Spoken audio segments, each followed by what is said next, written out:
Welcome back, everybody. I hope you weren't checking your emails, but enjoying lunch instead. But I did send an email to everybody at lunch with a change in schedule for the afternoon. Let me ask for your cooperation on that. It's basically to accommodate Tim Cook's schedules. So here's how the afternoon is going to go. We'll still end up at the same place, I hope, but we'll start with Tim Cook on the subject of enabling. And he'll be available for about 30 minutes. Then, to avoid disruption, we'll have the completion of enabling by Mr. Schiffman. We'll get that done. Everybody with me? And then we will turn the case over to, not the case back there, to Ms. Mercado and her team to do the examination of the Ms. Bailey and Mr. Judd, and of course any other questions of anybody of the PREB consultants. Everybody with me? And then we will do my questions on the vegetation management contract, which had gone out 2 days ago to the Luma people. And then we will turn to, if we're still here, and I think we will be, we'll turn to the beginning of support services. And we'll see as far as we can get. And that's the plan for the afternoon. And at the very end, I'll have a few housekeeping details. So if anybody has housekeeping questions they would like me to address at the end of the day, please bring them to me at the first break this afternoon. Everybody good? Okay, thank you very much. Ms. Mercado. Yes. My redirect of Mr. Pelendez, the redirect. I think we were missing that. We are missing that. My redirect. He's been testifying for quite a while now.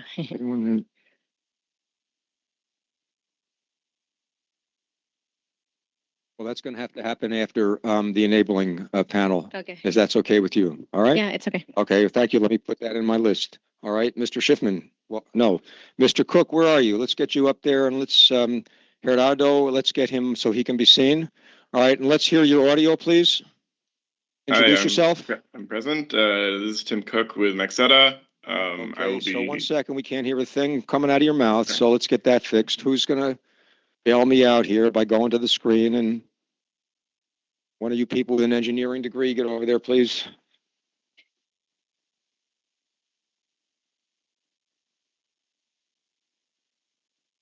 We'll be with you in a minute, Tim.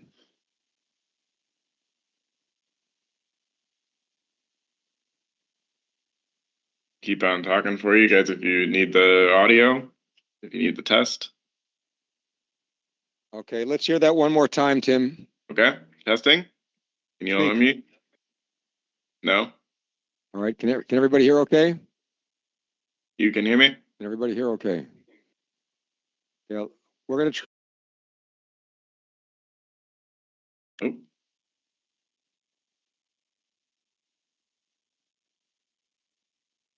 We lost the hearing room.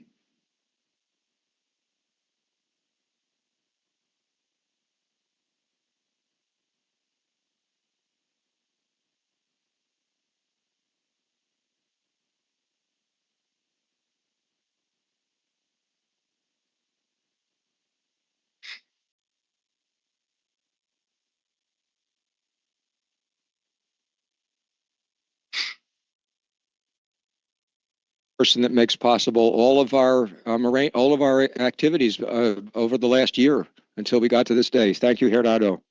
All right, now Tim, can we hear you speak again, please? We're back. I'm here still. Yes, you are. You're doing great. Okay, Yeah. Was everybody ready? Okay, Tim, please continue. Okay, my first set of questions for the afternoon is going to be on, we're going to combine these topics of the GIS system and the asset data integrity program. They're largely on the same topic, so we're going to hit those together. My understanding is that this should be generally aimed at Mr. Melendez, but you're welcome to send the questions to whoever feels most comfortable answering. And to prep the whoever's running the screen share, we will be touching on the ROI PC Luma non-physical ops 37, and we will also be referencing Luma Exhibit 5.0. But I think we can start before we even get those up, because I want to start with a contextual question just to level set here. Could I get a description of what the GIS system is, what it does for Luma, and what it does for customers? Hey, team, this is Parte. Can you hear me? Yes. Excellent. The GIS system is where Luma is integrating all the assets that are in the field, whether they are the poles, structures. We're also incorporating customer meters. We're also incorporating our transmission lines. We have built it with either historical data or collected data to continue building the entire mapping. That includes all voltage level. It's intent to be able to utilize this for the work dispatching longer term, and also as part of the asset management philosophies that we have. Okay, thank you, Mr. Melendez. Could you, it's my understanding that the GIS system is operational. Could you explain what actions, or if there are any actions that are remaining for GIS deployment?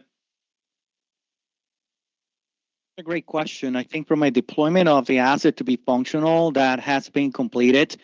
What we are working right now is ensuring that the data continue being updated and field validated as either projects continue on.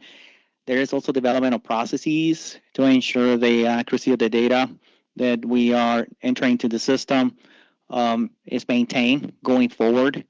Also, there are some efforts to update data that was probably with not enough details in the system. So there are some initiatives to do that by collecting more specific data. When I'm saying this, I want to add what I mean with it, which is if you have a particular component in the field, like a structure, and then we want to put details of what type of structure it is, more of an engineering-based data, that is what we're looking to establish a formal way and a validation process to maintain integrity of that information.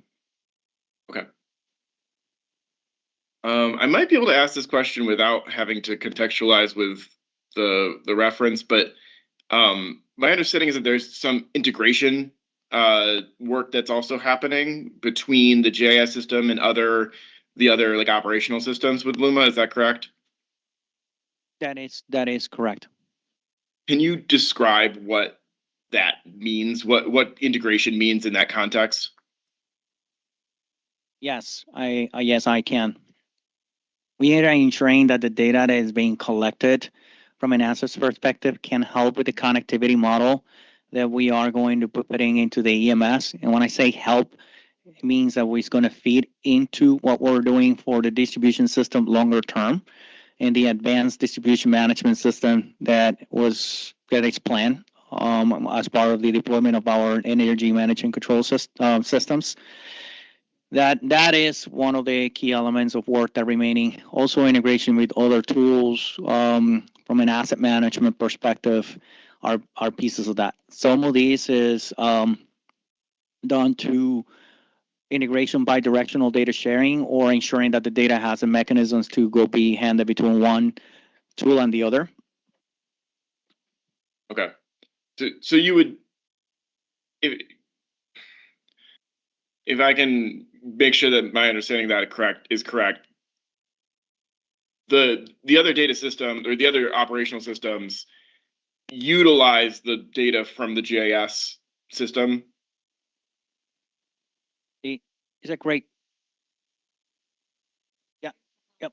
I was just gonna suggest that for a second. Just let me ask our IT CIO who is here with us to give you a little bit more context, and then I'll come back and answer what the phases of the project is. So go ahead, Crystal.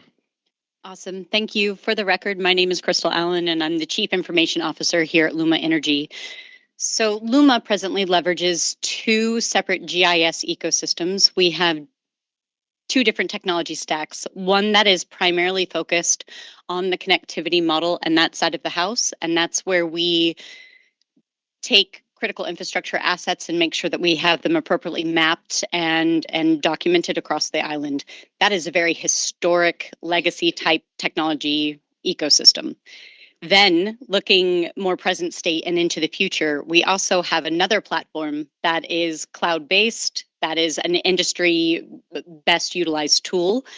And we integrate data from the legacy to the new on an ongoing and continual basis to make sure that we have both public information that can be shared by other folks or contractors who work with us, as well as have situational awareness to a point of what's going on with our current ecosystem. I hope that helps. But we do leverage both solutions in a certain process so that we can have greater visibility. Does that help you? Yes, thank you. Mr. Melendez, do you have follow-up after that as well, or is that complete? No, I wondered if you have any other questions on this. The only piece I wanted the part of your question, it has to do from the existing system itself, as mentioned by Crystal. There is the former data and there is the new data, and we're maintaining reconciliations between the two. The former model does not have the connectivity piece. I just wanted to make sure that it's understood, because I think that was part of your question. Okay, no, that's helpful context. Thank you. So yeah, my next question is, is it your position that there's a significant amount of inaccuracy in the current GIS data? And if we need a reference here, I'm pulling from this is Exhibit 5.0 at page 36, question 56. I was gonna place an ad to put on the screen.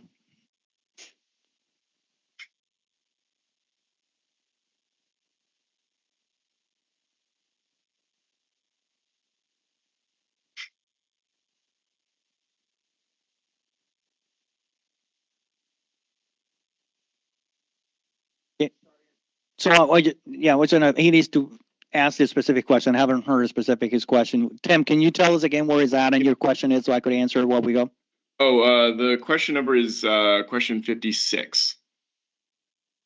It should be on page 36. Continue. We're making reference.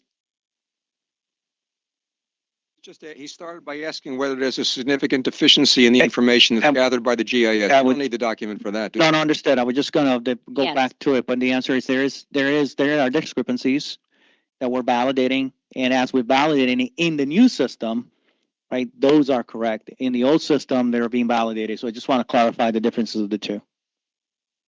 Next question. Okay. So actually, yeah, I'll follow up on that. So the data integrity program is primarily focused on fixing the data in the legacy system rather than the new system.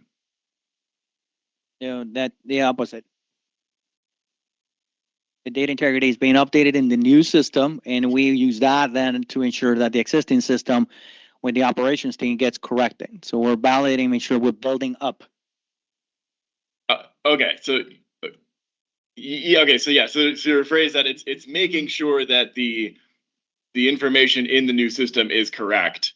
That you are entering information into the new system correctly. Is that, am I following that correctly? Yeah. Yes. Okay. Yes. You're not only entering the data correctly, that means sure that the data that is being collected from the field is correct. Great. That's helpful. Can you explain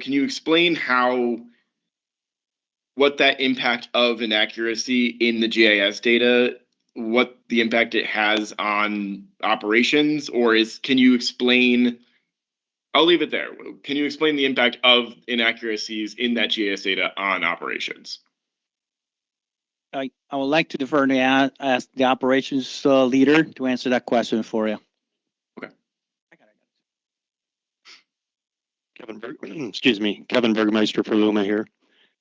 From an operational standpoint, the GIS system is our tool that helps us with knowing system data. So you can think of we have somebody out in the field doing work trying to locate an asset. You can see it geospatially within the system, help locate. You can also find information that's relevant to that assets or the assets that they're working on. And this also helps us not from the field perspective, also back in the back office planning perspectives and those types of things. So you can imagine when the data is either missing from the system or inaccurate in the system, what kind of complexities that cause for us to actually execute, plan our work, and actually can raise some safety concerns as well.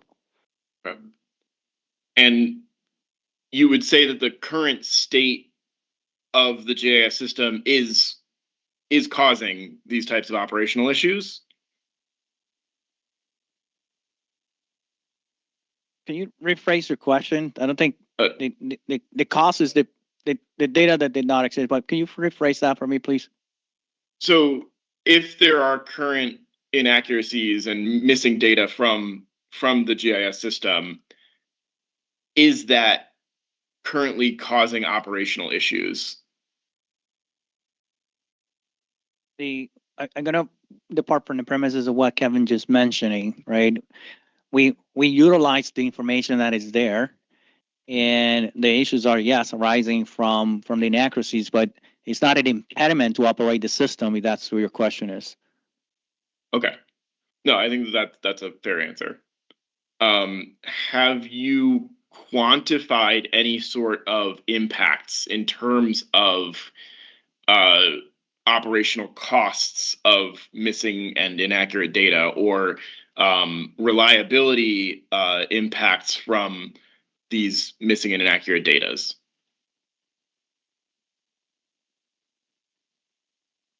Quantifying in a context of I'm trying to understand quantification as calculations made. Yeah, any sort of like a dollar amount in terms of costs that are incurred for them, or not just in remediation, but in terms of operational inefficiency or reliability impacts in terms of worsening customer outages. So when the projects get evaluated through the evaluation process that Luma has of, I'll call it pillars, objectively, this is incorporated and ranked in regards to the needs for the business. But to be able to quantify, I think what you're looking at is specific to this tool, that's specific to the Delta. I don't recall having anything at hand on that. Okay. That completes my line for this question, or questions for this line. I can move along to materials management if there's no other points, Mr. Humpling. You go right ahead, sir. Okay. Then I will jump to materials management. I understand that this may be directed at Ms. Mariana Perez, but I believe that the testimony was listed under Juan Rogers. I'm happy to direct the questions to whoever is appropriate. Ms. Perez, welcome. Good afternoon, Mariana Perez for the record. Speak right into the microphone, ma'am, and welcome and thank you for your work on behalf of Puerto Rican citizens. Go ahead, Mr. Cook. Great, thank you. For setting up for the screen sharing, I will I'll reference Exhibit 15.0, and I think we can just start at page 27. It's question 46. You have your testimony with you, Ms. Perez? Yes. Okay, why don't you pull it out? It might save some time, just in case.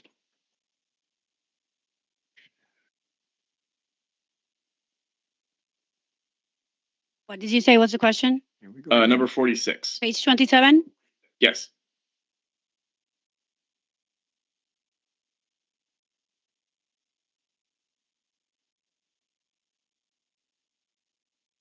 Let's get it up on the screen also, please. Yes. Okay. My first question is, again, kind of level setting. My understanding of this is the NFC budget for materials management covers mobile portal access to asset suite, spill containment, and replacement of aged racking and materials handling equipment. Is that an accurate summarization of this NFC budget?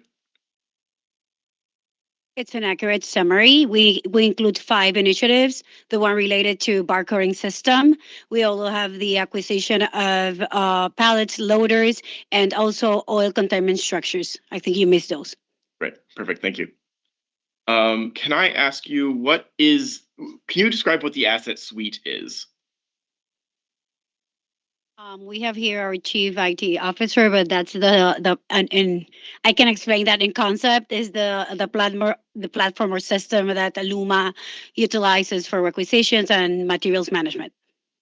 Okay, so it's a specific system to the materials management program. Well, it is not only specific for the materials management program. I think you can pass the mic to Crystal also. It is used for several processes within our organization in terms of materials management. Our inventory, that's the system that we use for our materials. Okay. Thank you. If I may, for clarity, this is Crystal again, sorry. Our asset suite ecosystem is an enterprise grade technology stack that is legacy. However, it handles enterprise functions, everything from asset management to contracts management, and there's also some programmatic management that can take place within this technology stack. Okay, thank you.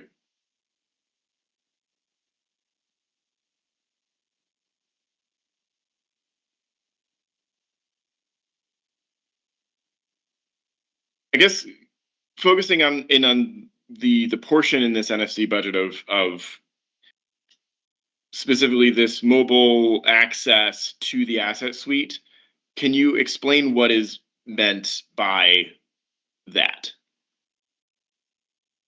It's a barcoding system.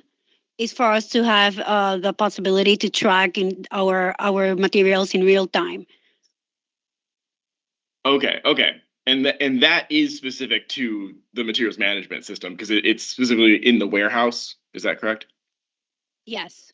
Okay. Yes, it's a warehouse management tool. Yes. Okay. Excuse me one second. Thank you. Pardon me. I just want to invite Ms. Allen to feel comfortable chipping in at any time she wants to. The two of you seem to work very well together, but the more it's excellent to watch, but the more that you can contribute orally, we're going to be delighted to hear. Okay, so do not hesitate a bit if you have something to add. All right, next question, please.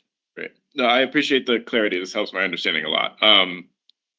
So kind of changing a little bit of context here, or rather line of questioning. For the NFC budget for the materials management,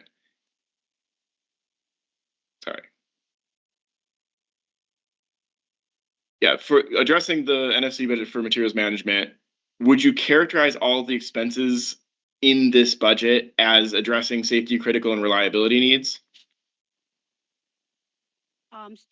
Safety and environmental issues also. Okay. Yes.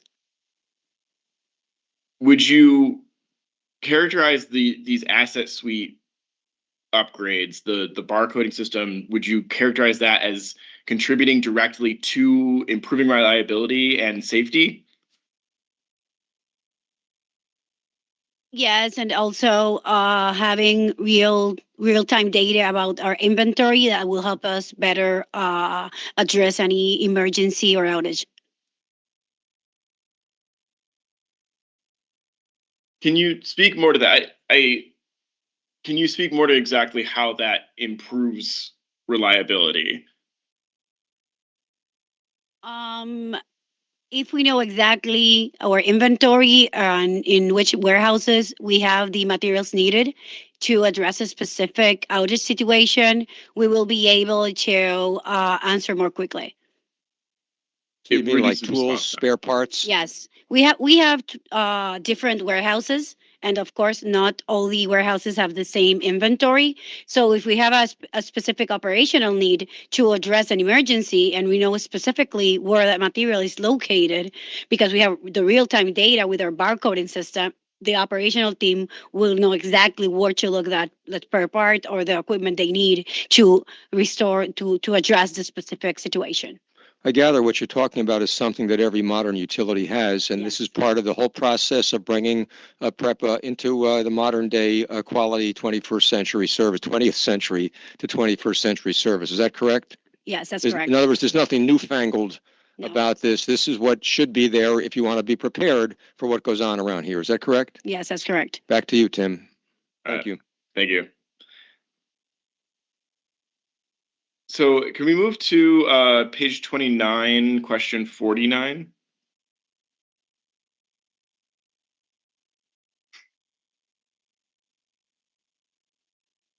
Yes. In this question, you address that one of the potential risks, and I recognize that this may contextually apply to kind of the entire budget, but you identify a potential risk that without this funding, there could be an inability to deliver on federally funded capital projects. Is that correct? Yes, that's correct.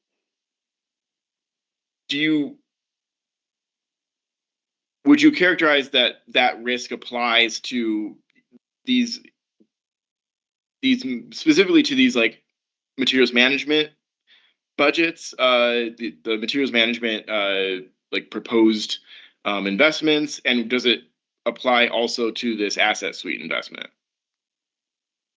Now, our department includes procurement and supply chain. The materials management side is in the supply chain. Our budget also addresses the issues related to procurement. This is specifically related to when we are in the constrained budget, we will have staffing issues related to the procurement cycle. Okay, so yeah, this does not specifically impact the materials management does not specifically impact federally funded projects. No, in terms of the budget, we divided our petition between additional staff for procurement and NFC for materials management. So this part specifically relates to procurement. Okay, and so to put a T on that, you wouldn't expect that this type of like asset suite investment would qualify for federal funding. I am not the expert in federal funds in our organization, but it is included as an NFC because it's not eligible for federal funding. Okay. That's my line. I'm done. Thank you. Did you have another line within the area of enabling, or are you complete your questions for this afternoon, Tim? That completes my questions. I don't pick up again until the multi-utility panel.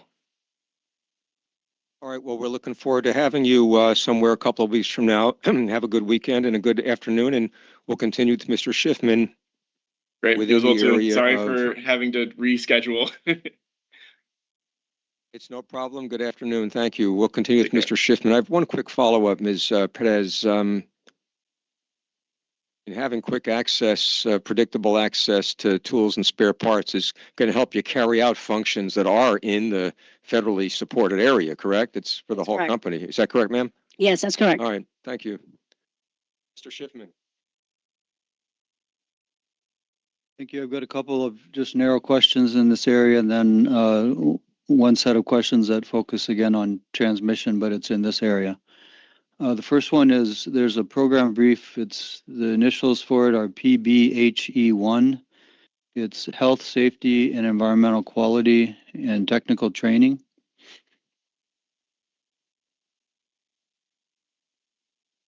It's PBHE1, and the title, as I understand it spelled out, is Health, Safety, and Environmental Quality and Technical Training. Okay. And I believe we're about to be spoken to by a new person. Is that correct? And sir, could you introduce yourself, please? Welcome and thank you for being here all this time. Sir?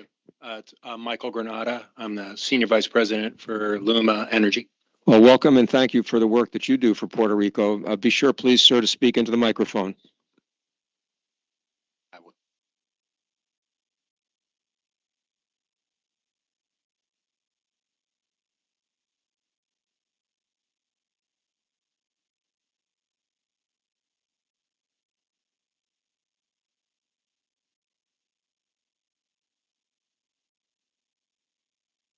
Yeah, the first question is if you could describe the company's existing quality assurance processes and how they differ with what Luma is seeking in its petition.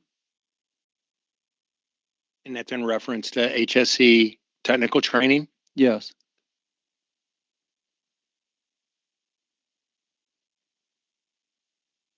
Could you repeat the question, please?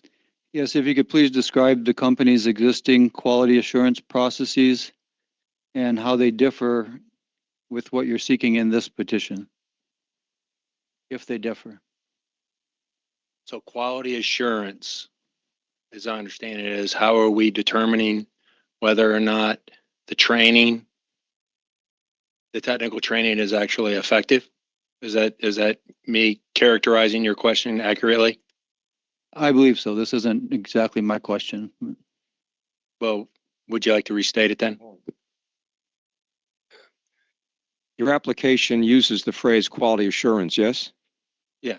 Okay, and you're asking for money to support the efforts relating to quality assurance. Is that correct? Correct. Okay, can I ask you to get a little closer to the microphone, sir? I'm sorry. No, don't be sorry. It's I was bad at it too. In fact, I was at my niece's wedding. I fouled it up, and I had a major role. So, you ready, sir? Yes, I'm Yeah. ready. And so he's going to ask a line of questions about what we're paying for. And the first question was, there's a premise that Mr. Schiffman has that there's a status quo quality assurance program, and there's something that you want to do more about it, and that's why you're asking for more money, and that's the explanation he wants. What are the ratepayers getting? Okay. Does that make clear? Yeah. Is that clear, sir? Yes. All right, we look forward to the answer. Okay.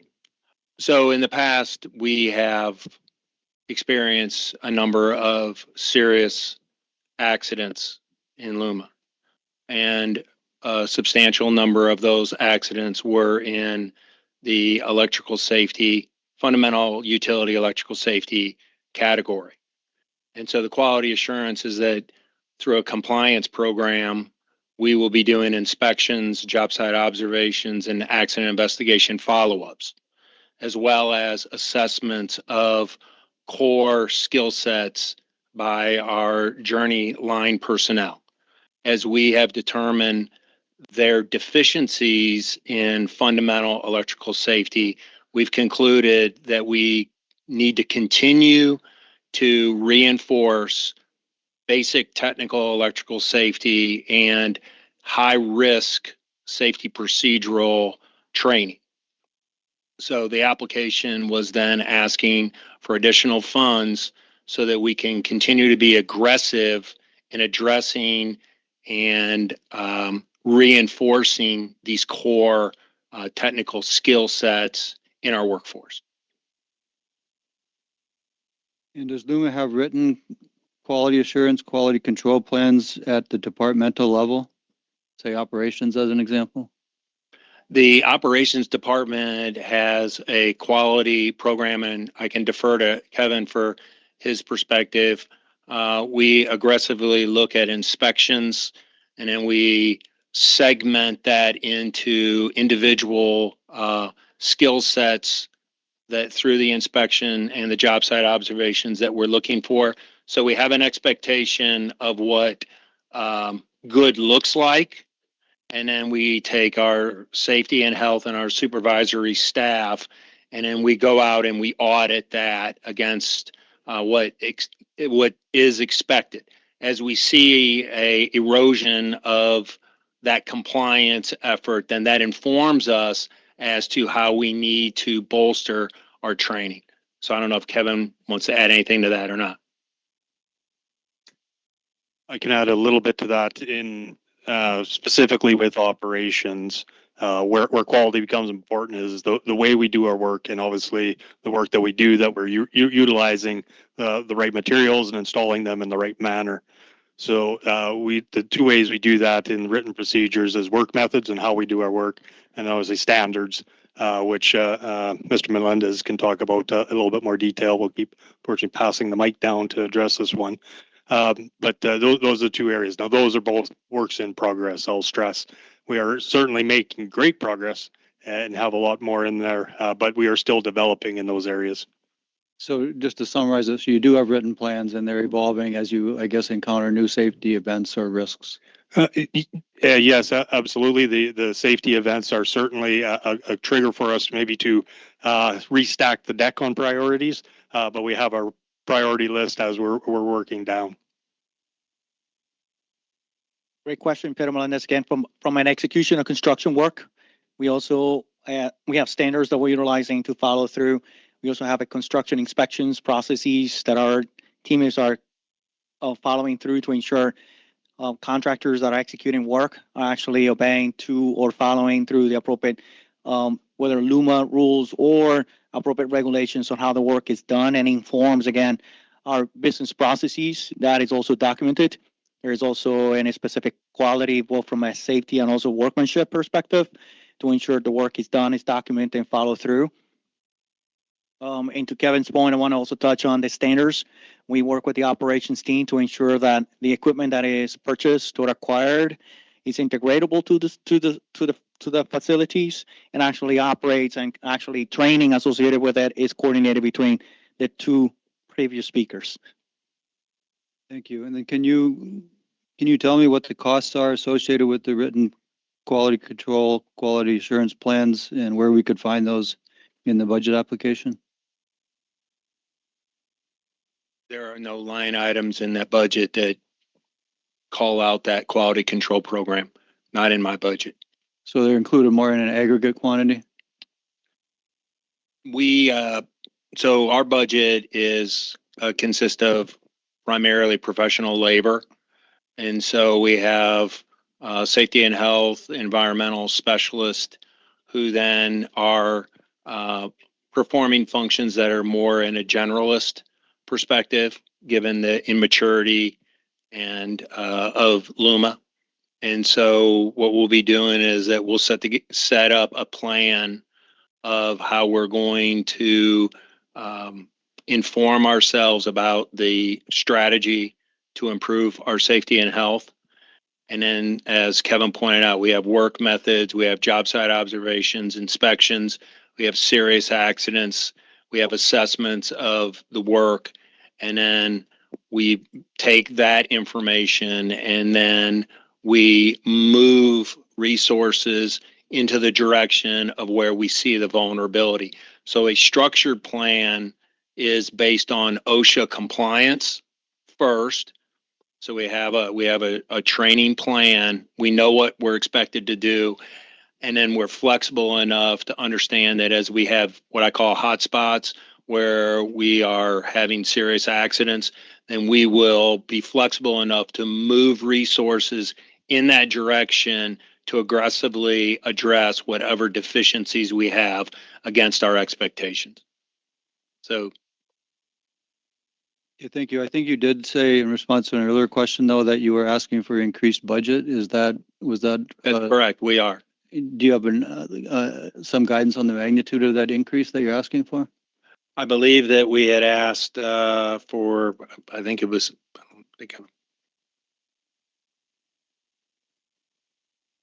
so on the training, I don't have it here in front of me, but what we wanted to be able to do was to dedicate more resources to 4 primary areas.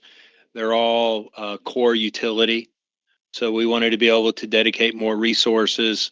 I think it was like $600,000 to be able to dedicate trainers that could interface with our journey line force, work on core electrical, so that when the men and women of LUMA are in the field doing work, that we have a high degree of certainty that they have the up-to-date training to perform that work.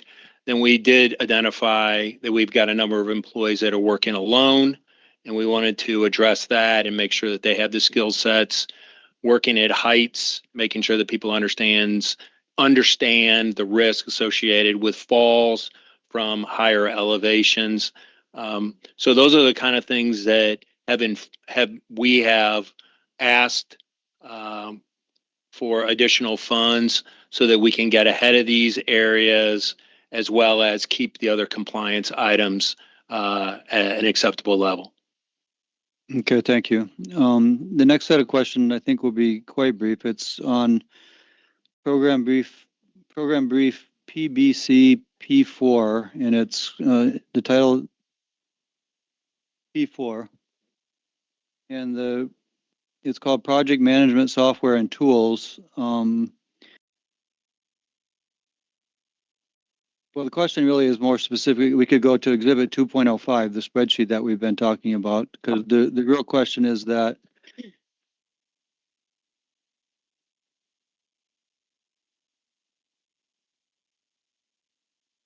and this was in worksheet tab 5.4.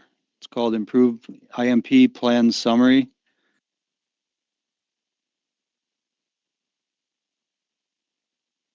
It says tab 5.4 IMP Plan Summary.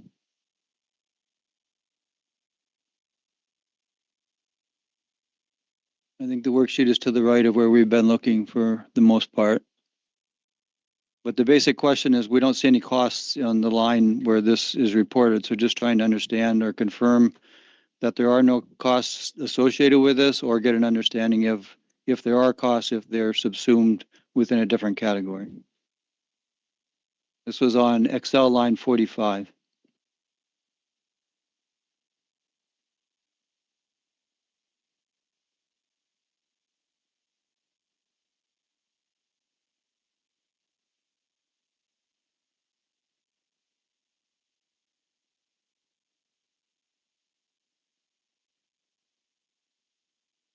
Yeah, I'm just waiting for.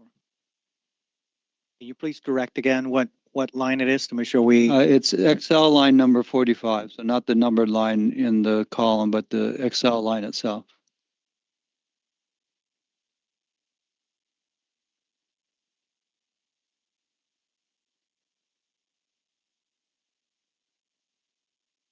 Yeah, I'm looking for the actual question itself. You're talking about, all right, there, stop it right there if you don't mind. Just leave it right there for a second. Yeah, I'm trying to get there.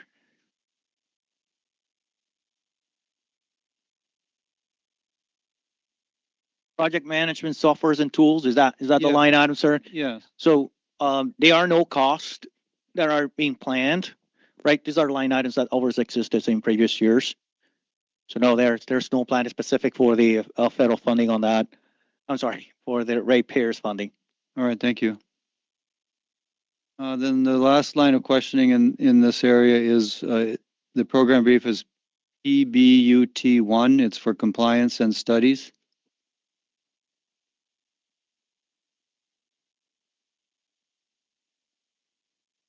Yes, well, you can ask the question. I think I'll be able to answer it before you show it. Well, in terms of the budget, I think there's a split between federal and non-federal funding. So one is just to get an understanding of what the split is, what's causing that. I mean, I think this is your area in terms of the studies, most likely. That is absolutely the case. I'll call it as a roll-up, meaning it's a sum of all the studies that we need to do.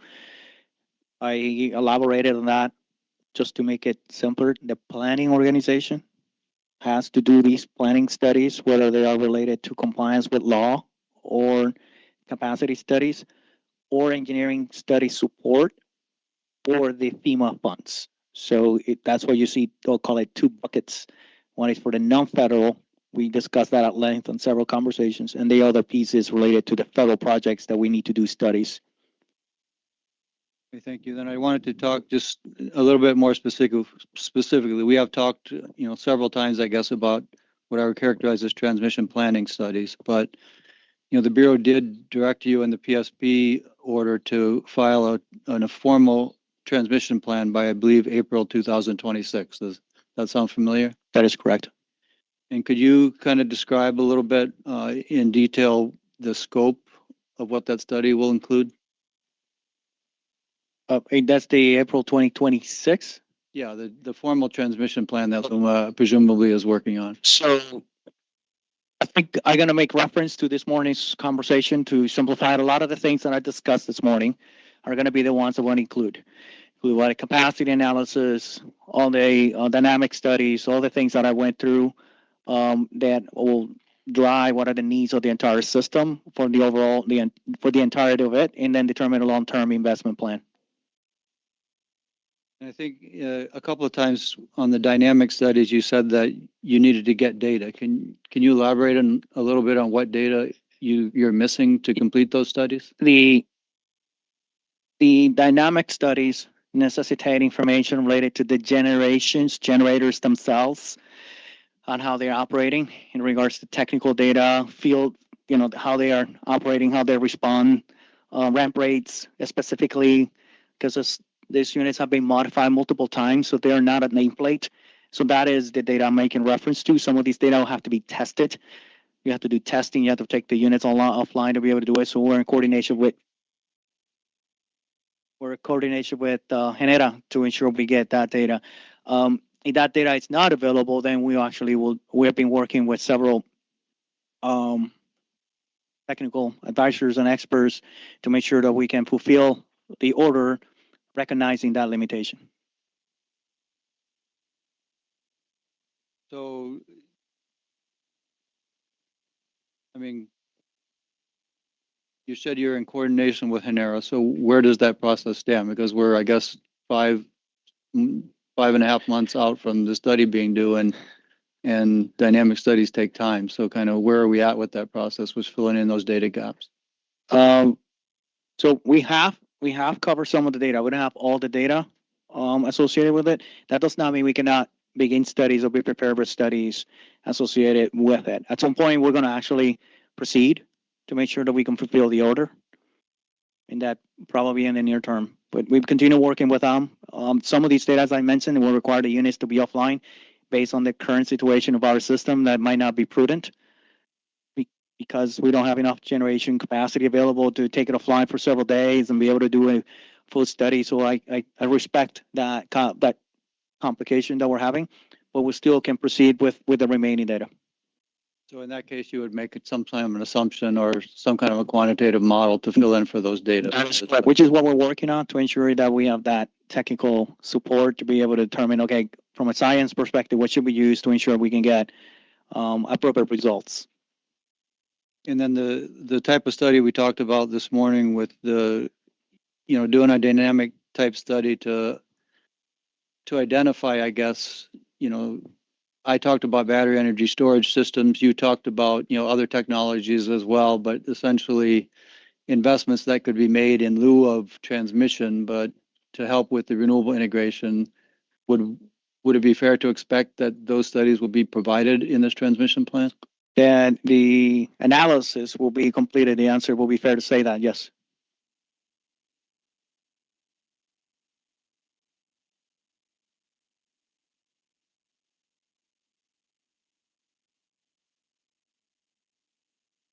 And the last question in this area is, it's focused on a different program brief. Sorry, it's microgrid installation and integration. And really the question here is just to confirm that under this category, there are no non-federal costs included in the budget. That's correct.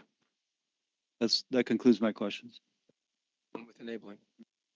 Okay, colleagues, we're making great progress today.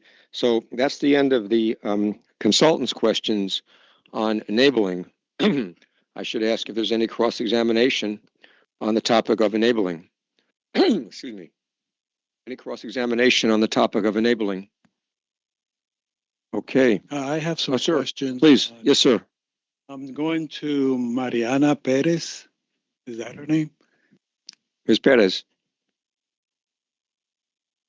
Into your summary that says the amount for that you're requesting for optimal and constrained. And both optimal and constrained, it goes from 2026, it has one amount, but every 2027 it goes down, and then it goes up again for 2028. What's the reasoning for that? The acquisition of the bar coding system that we mentioned before, and the oil containment structures, it's just a one-time payment. So that's why the amount goes down and then again goes up for the other initiatives related to the warehouses. the acquisition of a respooling machine, racks, loaders, those type of equipment. Okay. And what would be the difference? What would we not obtain if we don't approve the optimal and we only go with the constrained? We will see specifically a reduction in the budget for the barcoding system and for the oil containment structures. So we have an issue related to inventory management. It will have an impact because we currently have a manual process in terms of entering the inventory in our asset suite system. And in terms of the oil containment structures, we have two warehouses that don't have those containment areas specifically right now constructed, so we can't use them for that. Okay, for 2026, what would that impact the ratepayers? Well, as we explained before, if we have an accurate inventory, we are better established to be able to respond to an emergency situation. That's the example we gave before. Okay. On line 179, this is page 12.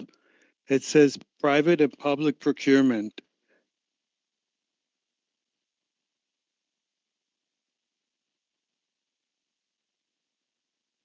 Question 24.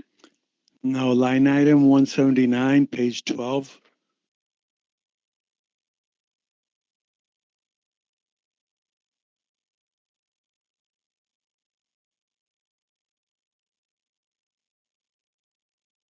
Have them different.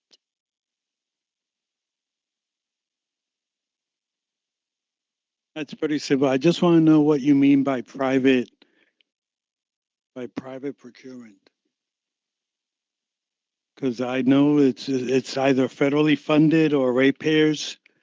But I'm sorry, are you in question 18? I have different page numbers here. I'm sorry. 15.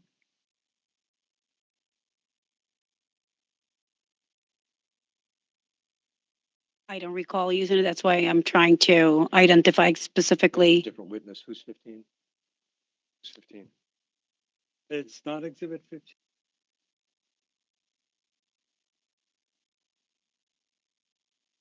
Says here direct testimony of Ana Perez Cordero.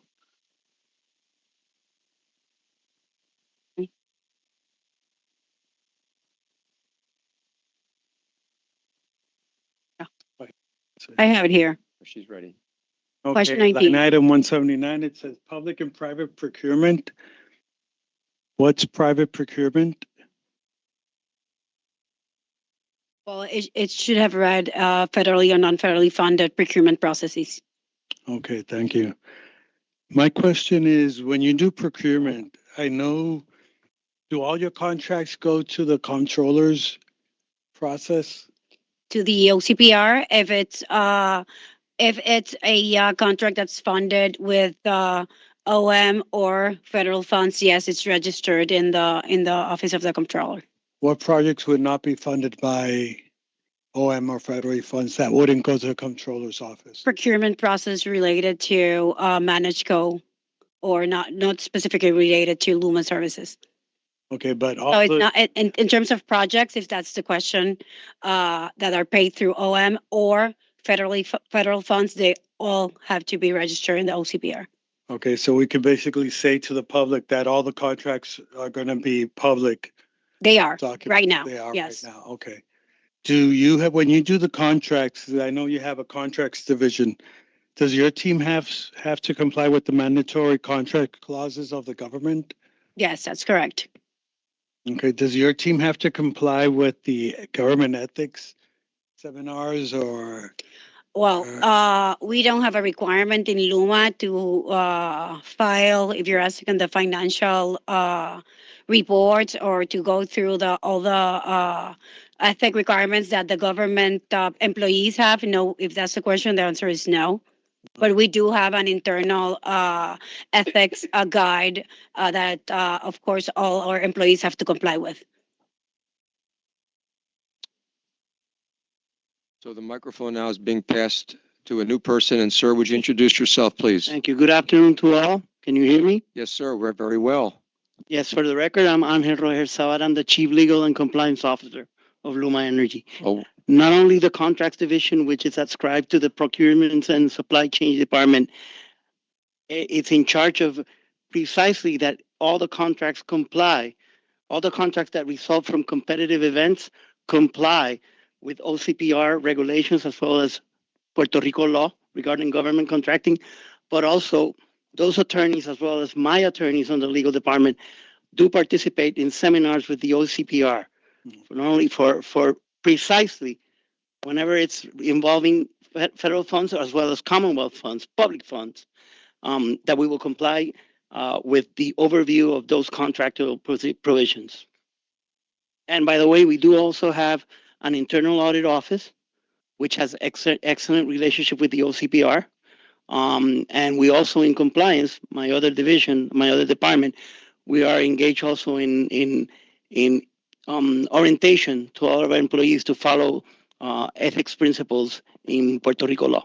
Okay, I believe the Ethics Department Division agency doesn't have jurisdiction over Luma, but does the Comptroller Office, do they have jurisdiction? The Office of Government Ethics, Ética Gubernamental, does not have jurisdiction over Luma.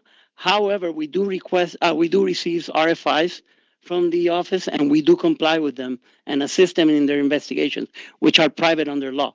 As to OCPR, we do have auditing of Luma operations by OCPR currently. They have jurisdiction over Luma. Just as long as it's dealing with public funds. Yeah. I mean, for example, OCPR could not go into ManageCo, which is, but ServCo, which is the limited liability company which provides the operation of the TND system. Obviously, those funds are public, so the equipment. Remember, it's not property of Luma. Okay, the funds are from the people of Puerto Rico through PREPA. The property is of PREPA, not only land, real estate, but also equipment. Okay, but the funds that Luma Energy Management receives, it's from the ratepayers as well. So it's public funds. Well, but actually, it's arguable. It really depends. But the main issue here as to that we're observing OCPR guidelines, public ethics guidelines, as well as public contracting law, government contracting law. That is part of the safeguards that we have in our operations, legally speaking. I mean, lawyerly like. So. Okay. And then contracts that you might use one of your companies, one of your parent companies, that goes through 3PPO, or what's the process? If one of the parents or the affiliates want to compete in one of Luma's processes, yes, there's a third party that runs our procurement processes. Can you give us an example? Like, I know in the news the other day, it came out that one of your affiliate companies got a $75 million contract. How does that process go, and who verifies that? Who audits that from the government agency? Well, in terms of the process, if a parent or an affiliate has interest in one of our procurement processes, the entire process is handled and controlled by the 3PPO. The 3PPO makes a recommendation of award to P3A. P3A approves or establishes the ultimate recommendation and then makes the recommendation to Luma. If one of the contracts is for one of our parents or affiliate, that process is also controlled by 3PPO and not by Luma. So the depot contract you're referring to, that contract was negotiated by 3PPO with one of the And parents. pardon me if I may add, this is Attorney Angel Roger Sabat again. 3PPO is a contracted party by P3A. Both for Genera and Luma affiliates, those procurement events are run by that corporation, private corporation. Yeah, but I want to know how it starts. Luma decides to do a project, and Luma by itself contacts 3PPO because they believe there might be an opening for their clients, or does... We have an OCI policy within our organization. If a parent or an affiliate demonstrate interest in a procurement process that Luma has started, we are obliged to send the entire process to 3PPO. So once we know, we use the Power Advocate platform for our Okay. procurement processes, and the vendors have to register for the event. If one of the parents or of the affiliates register in the event, we have to immediately send the entire process to 3PPO. Okay, so you don't contact the No. company ahead of time? No, You just no, put a project on Power Advocate and everyone could Yes. compete, and if We don't one of your contact affiliates- any of our vendors. The process is established through the system, through our platform for transparency. Okay, then it goes to 3PPO. I think you said that then 3PPO sent it to Luma for Luma's recommendation. Is No, that 3PPO, as Chief Rogers said, it's a P3A vendor. It's a contract with them.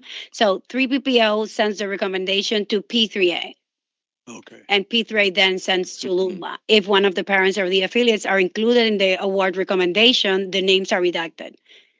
Actually, they are not redacted. They create names so we can't identify which are the vendors. Yeah, they create tags. Angel Herzog also, 3PPO negotiates the contracts with those affiliates. Luma, for example, in those two contracts that have been published in the last week, 3PPO negotiates those contract terms within the scope of the RFP that was run. But then, how many contracts has Luma given to their parent companies? Well, I wouldn't say that Objection, we have Ms. given. States that One has- second, ma'am, there's an objection, but just one moment, everybody. Just a reminder, there's an entire panel that we will have roughly, I hope, on November 25th on this subject. So I'm happy to hear from the panelists today, but you don't have to feel like you have to get the whole book out because there'll be an exploration with the CEOs, at least two of them, I guess not three of them. Now, what was the concern, Ms. Mercado? The commissioner really is not arguing. He's just trying to find out what he can learn today. Yes, ma'am. Yeah, the question misstates the testimony that has been given by the witness. Okay, like I've said before, I don't think it's logically possible for a question to misstate in the ultimate result because it's a question. I think what you're saying is questioners should try to save time by getting things as clear as possible. Yeah, if I may, the question assumed that Luma has granted contracts to a parent company, and that's the opposite of what has been testified. Right, and it's a question, and I'm sure that the witnesses who are alert, and every one of them looks to me very alert, will make whatever clarification is necessary. Now, the question is, shall we continue, Commissioner, or did you want to wait till the conflicts panel in a week and a half? No, It's up I to you, would sir. like to continue. I just want to know how many contracts have been granted, signed, however you want to call it, that the parent company of Luma have done with Luma. I know that recently we have the two that were referred previously by Chief Rogers, the one related to Depot and D-Line. And I understand To the that what? there's a previous one related to emergency restoration. Now, I understand it's streetlights, one of them. How And much the other was one is- streetlights? What was that? Sorry, sir. How much was the amount? I haven't seen the contract, but I saw the newspaper article. I think it's at 75 million. 25 million? You know what? Don't quote me on that because I have not seen the contract. And those contracts, by the way, must also be filed before the OCPR. And the other one was what they call distribution line. It's a big project. How much was that one? I think it's 525 or 525 million. 25 million. That RFP has also three other vendors awarded, local vendors. Those are the only two contracts since Luma started that have been given to the parent company, to their affiliate? No, we also have a preposition contract for emergency restoration work. How much is that? I don't remember the amount, but I do know it exists. Can we obtain that amount? Yes. And which one else? On additional three? ones that I can remember. I joined Luma in April of this year, so I do remember those three, but we can check and provide the information. One second, please. I will volunteer to work with the commissioners and prepare whatever questions that they wish to have answered during the conflicts panel so that you don't feel like you have to rush to answers or guess about them. And that way we can satisfy everybody's needs for accuracy and for timeliness and for relaxation. Commissioner, please.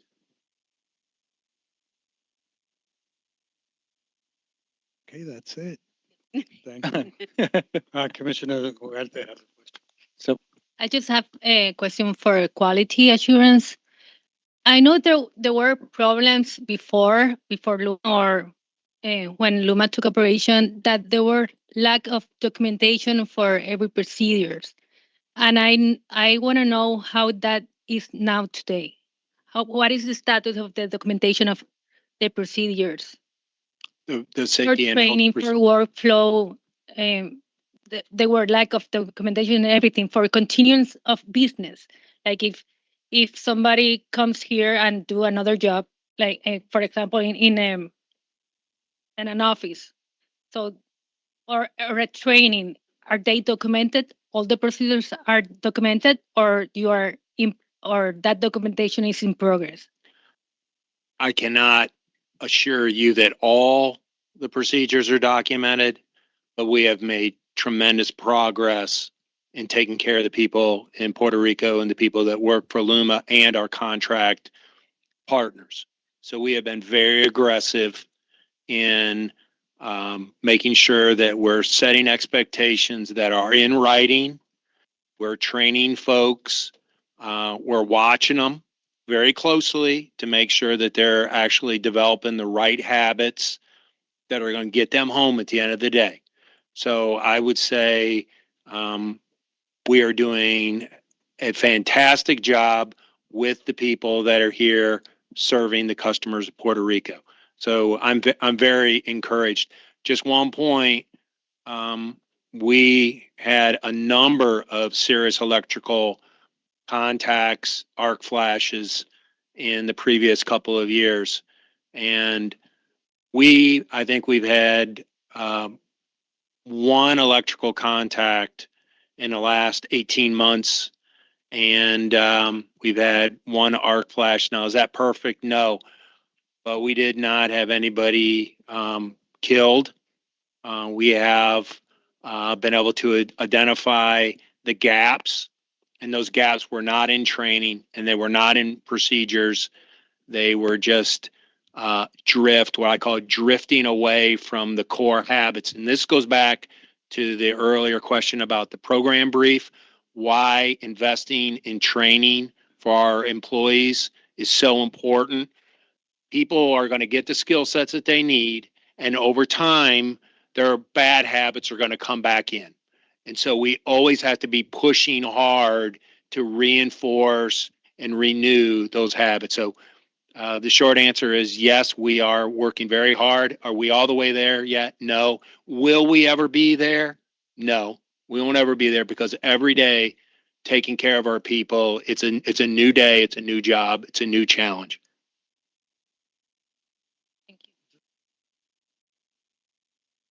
Last one to make it complete. Does Luma have to go by AICG?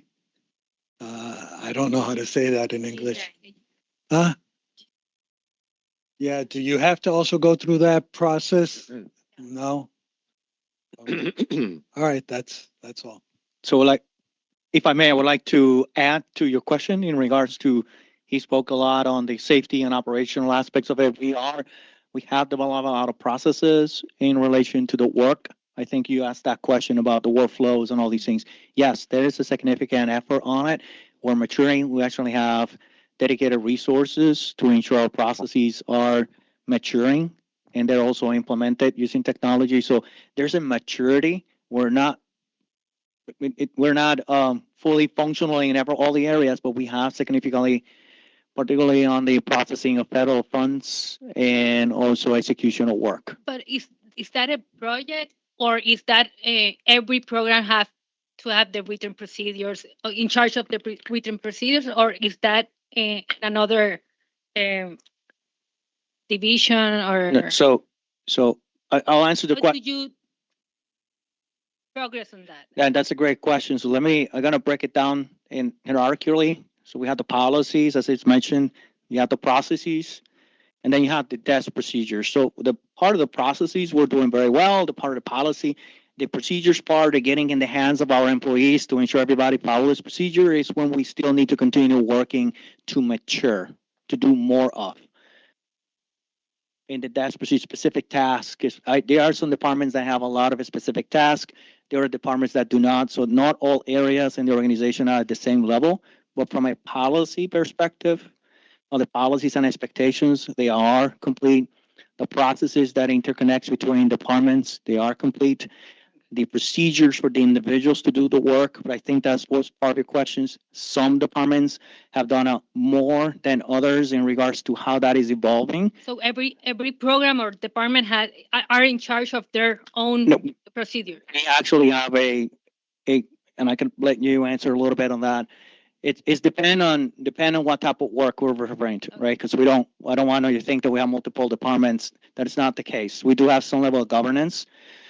Their projects, right? Their processes from a governance perspective, and that is being centralized. And the closer you get to the work, we make sure that that is in conformance with the policies. That's the area we'll continue maturing and just giving you a little bit of maturity on where we at in the journey. I'm asking because in some instance, a company might hire an outsource to write written procedures, and be in charge of that in the whole company. But I don't know if it was the case with Luma or if every department has their own way of doing that. Yeah, so from a health and safety and environmental, we do have what I'll call Luma corporate policies and procedures, which are all predicated on legal requirements. So if OSHA or the contract, whether it's the terms and conditions that have been set forth, we're going to follow those. So as we bring contractors on, we will be very aggressive in pre-qualifying them. We'll use the procurement process to make sure that we get good contractors, and then we will onboard them. So these are things that we do to make sure that they understand our expectations. We will also put eyes on them while they're doing their work. And if we start to see gaps between what we expect through the terms and conditions and the policies and procedures that they've been told they need to do, we will then stand them down, and then we will have conversations with the department heads that are hiring them, and we'll make a determination of whether or not we're going to allow them to give us an action plan to get back in compliance with the expectations, or we'll remove them. And so that is how robust that process is. So yeah, we do have Luma-wide corporate policies and procedures. We do apply those. Now there is the indemnification, which Angel could obviously talk to, but we're probably about right on the edge of indemnification. We're going to push our authority as the owner as far as we can to get the best possible performance out of them. So we do have standards, and we're going to expect them to adhere to it, or we'll hold them accountable. Okay, thank you. I would like to help answer a question that Commissioner Antonio had in regards to the barcodes. You remember what was the reliability value? If there was any value and impact on reliability for the barcoding system if we do the constraint versus optimal. Not doing it may impact the duration of the outages. That's what she was making reference to, because if the team doesn't know where the material is very readily available, they're going to have to actually spend time finding that. So recovery from an event will be impacted if we do not have that tool going forward. Okay, yeah, I just want to make sure that the impact justifies the, the difference of 3 million. Yep, that's what I was talking about. The duration of the outages will be impacted by it because it's a lack of response. I just want to help you understand the impact. Okay, thank you. All right, colleagues, here's where we are. Sir, I was about to ask if there was any cross, and there we are. Yes, I have a couple questions for Mr. Melendez and Mr. Granada. All right. Not long. Well, I'm not worried about the questions. Let's make the answers as concise as possible.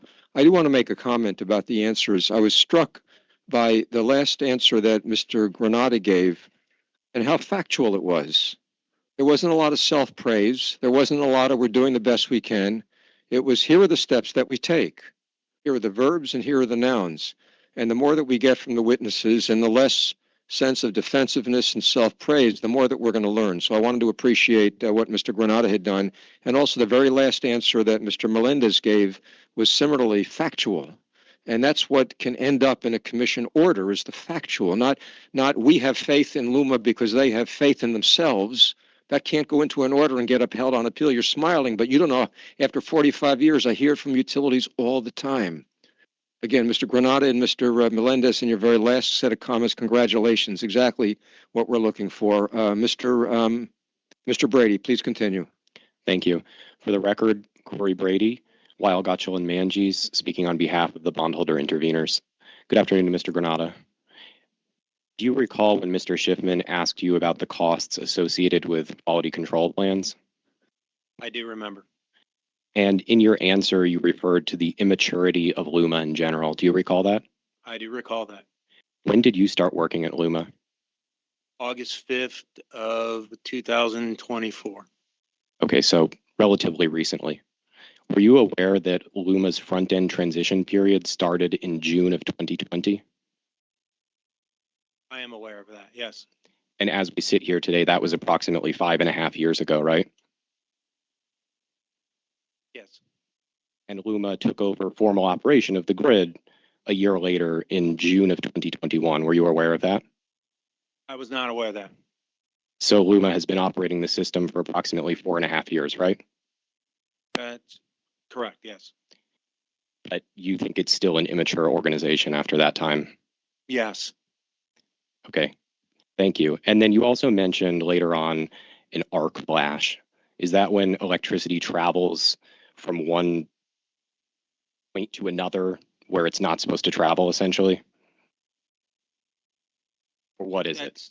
So an arc flash is basically when you've got electricity that arcs because it's going from one point to another, and then it's flashing itself over, which basically causes energy to be released. And in some cases, molten atomized metal will be atomized, and then employees would be near that arc flash and bad things happen. It's like a lightning bolt, basically, between structures or between a line and a structure, something like that. There's a little bit more that goes into it. There's usually some sort of a connection in between the two. So, but it is electrical safety. It is probably one of the worst things that can happen other than electrical contact, which is electricity through the body. Arc flash would not go through the body. It would be an exothermic reaction of the electricity with heat energy being dissipated in the area and the body being there. I'm sorry. Okay. Thank you, Mr. Granada. That's all. Mr. Melendez, good afternoon again. Could we pull up Luma Exhibit 5, the Melendez testimony, and go to page 44?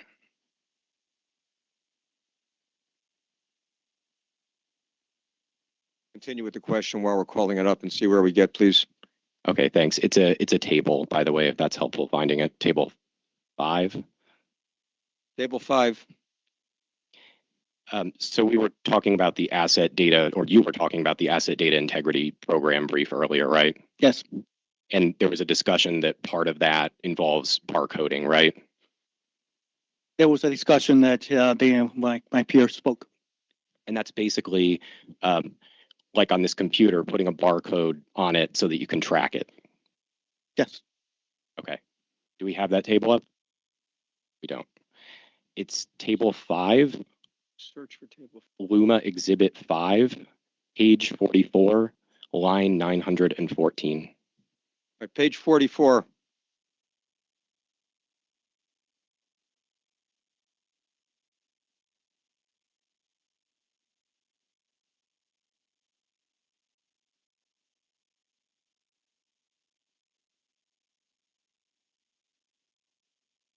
Okay, can you see that?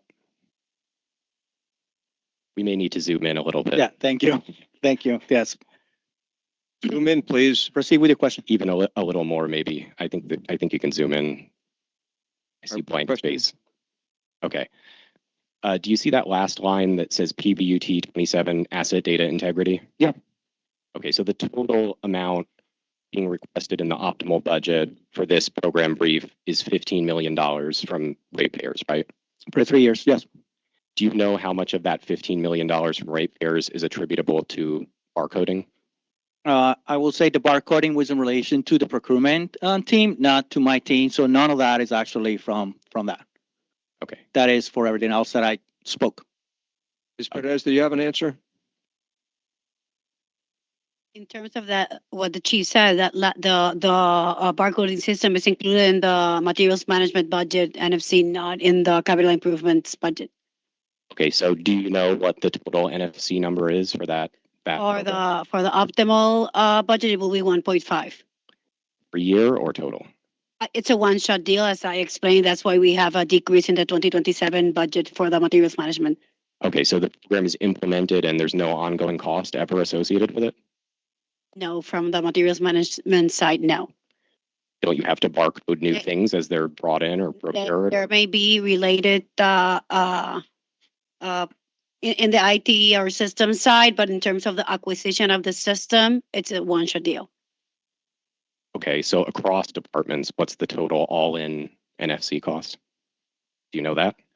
Now, in terms of NFC budget, it's 1.5. There may be in the future OM related to the services of the system. But in terms of NFC, that's your question, it's a one-shot deal, 1.5. I'm sorry, I'm just not understanding. So it's not a one-shot deal because you're going to continue procuring materials over time, right? You have to keep buying things, right? Just one second. Just because he sounds like he's arguing doesn't mean he's actually arguing. He may not be. I'm not. I genuinely don't understand. I'll do the talking here for a moment, please. Do you have any ongoing costs after the one-shot expenditure, ma'am? I think that the question was in terms of the NFC budget. So my answer was that it's a one-shot deal. It's a 1.5 acquisition. I know, I heard that. What he's asking is, do you do barcoding do you continue to do barcoding over time? We will continue to do barcoding. It will be included in the warehouse management process. It will be included as part of the management of the warehouses. But in terms of the acquisition of the system, it will be a one-shot deal. Right. Of course, there will be ongoing, we will have to buy the labels. So we will continue to have that expense. If that's the question, well, of course, we will have other ongoing expenses throughout the life of the system, yes. And that type of cost is floating around along with many other small costs in an overhead budget, for example? That's correct.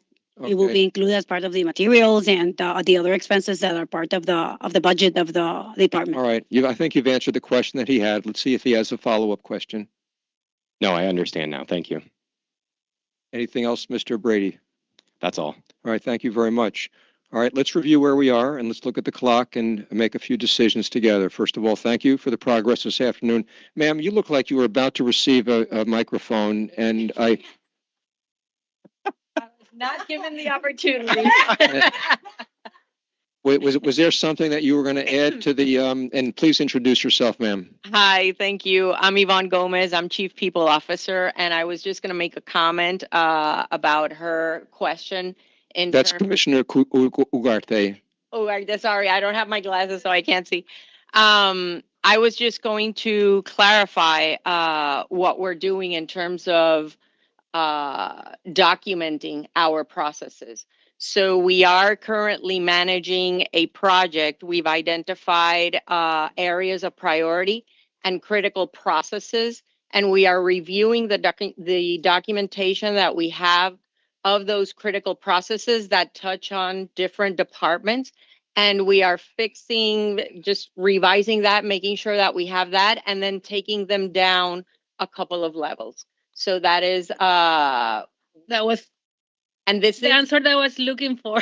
So this is a work in progress, and we are just putting together the team that is working specifically on this. And how the budget of that program is embedded here in this bracket. That would be in the HR testimony, and that would be part of the additional headcount that we are asking for in our testimony. So that won't be part of the quality assurance, but the HR department. Well, I do want to clarify, there are some processes that Yeah, are managed but at department level. exactly. We are establishing guidelines company-wide so that we all can follow some guidelines and be able to not only calibrate, but be consistent in the way that we document our processes. That is what this area is doing. Okay, thank you. Sure. Thank you.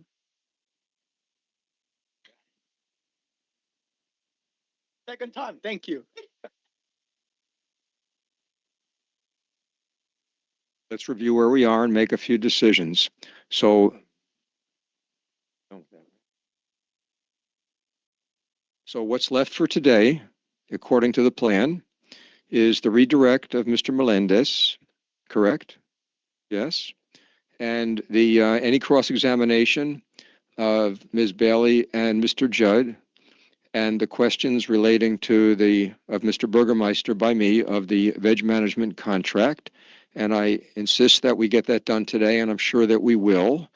Whether we go on to support services depends on the body language in the room at that time. I think I would suggest that we take a break. Now, do you mind, Ms. It's really, let me ask also the panelists, maybe they would like a break before so that they're fresh before they come back. Are you indifferent to that, Ms. Mercado? Yeah, that's fine. I also have one question for Mr. Granata in redirect. Yeah, that's fine. You can redirect anybody that were asked a question. Okay, colleagues, so let's take a break. It's now 3:22. Let's come back at 3:40. Let's keep the questions short, the answers short, and we'll be done by dinner time. Thank you.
Granata, please.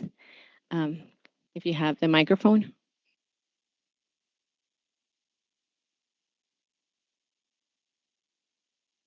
Mr. Granata, earlier this afternoon, you testified about the quality control and planning, correct? That's correct. Yes.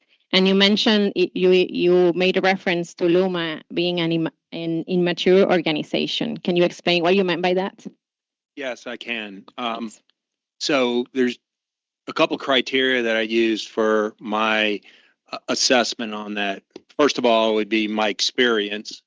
So I've had 40 years in the utility industry, and I've worked for some very mature organizations in the mainland. The first reason that I use the term immature is that in our electrical qualified workforce, when the commencements occurred, we hired 300 apprentices to do electrical work. And when we assessed them on core electrical safety and electrical work practices, we passed 0. So we had to augment that workforce by outside workforce that were qualified electrical workers. We then set on a program of upskilling employees on the island and giving them the skill sets. Now, a basic qualified electrical worker in the States that I'm familiar with, an apprenticeship will take about 5 years to go from hiring date to qualified journey person.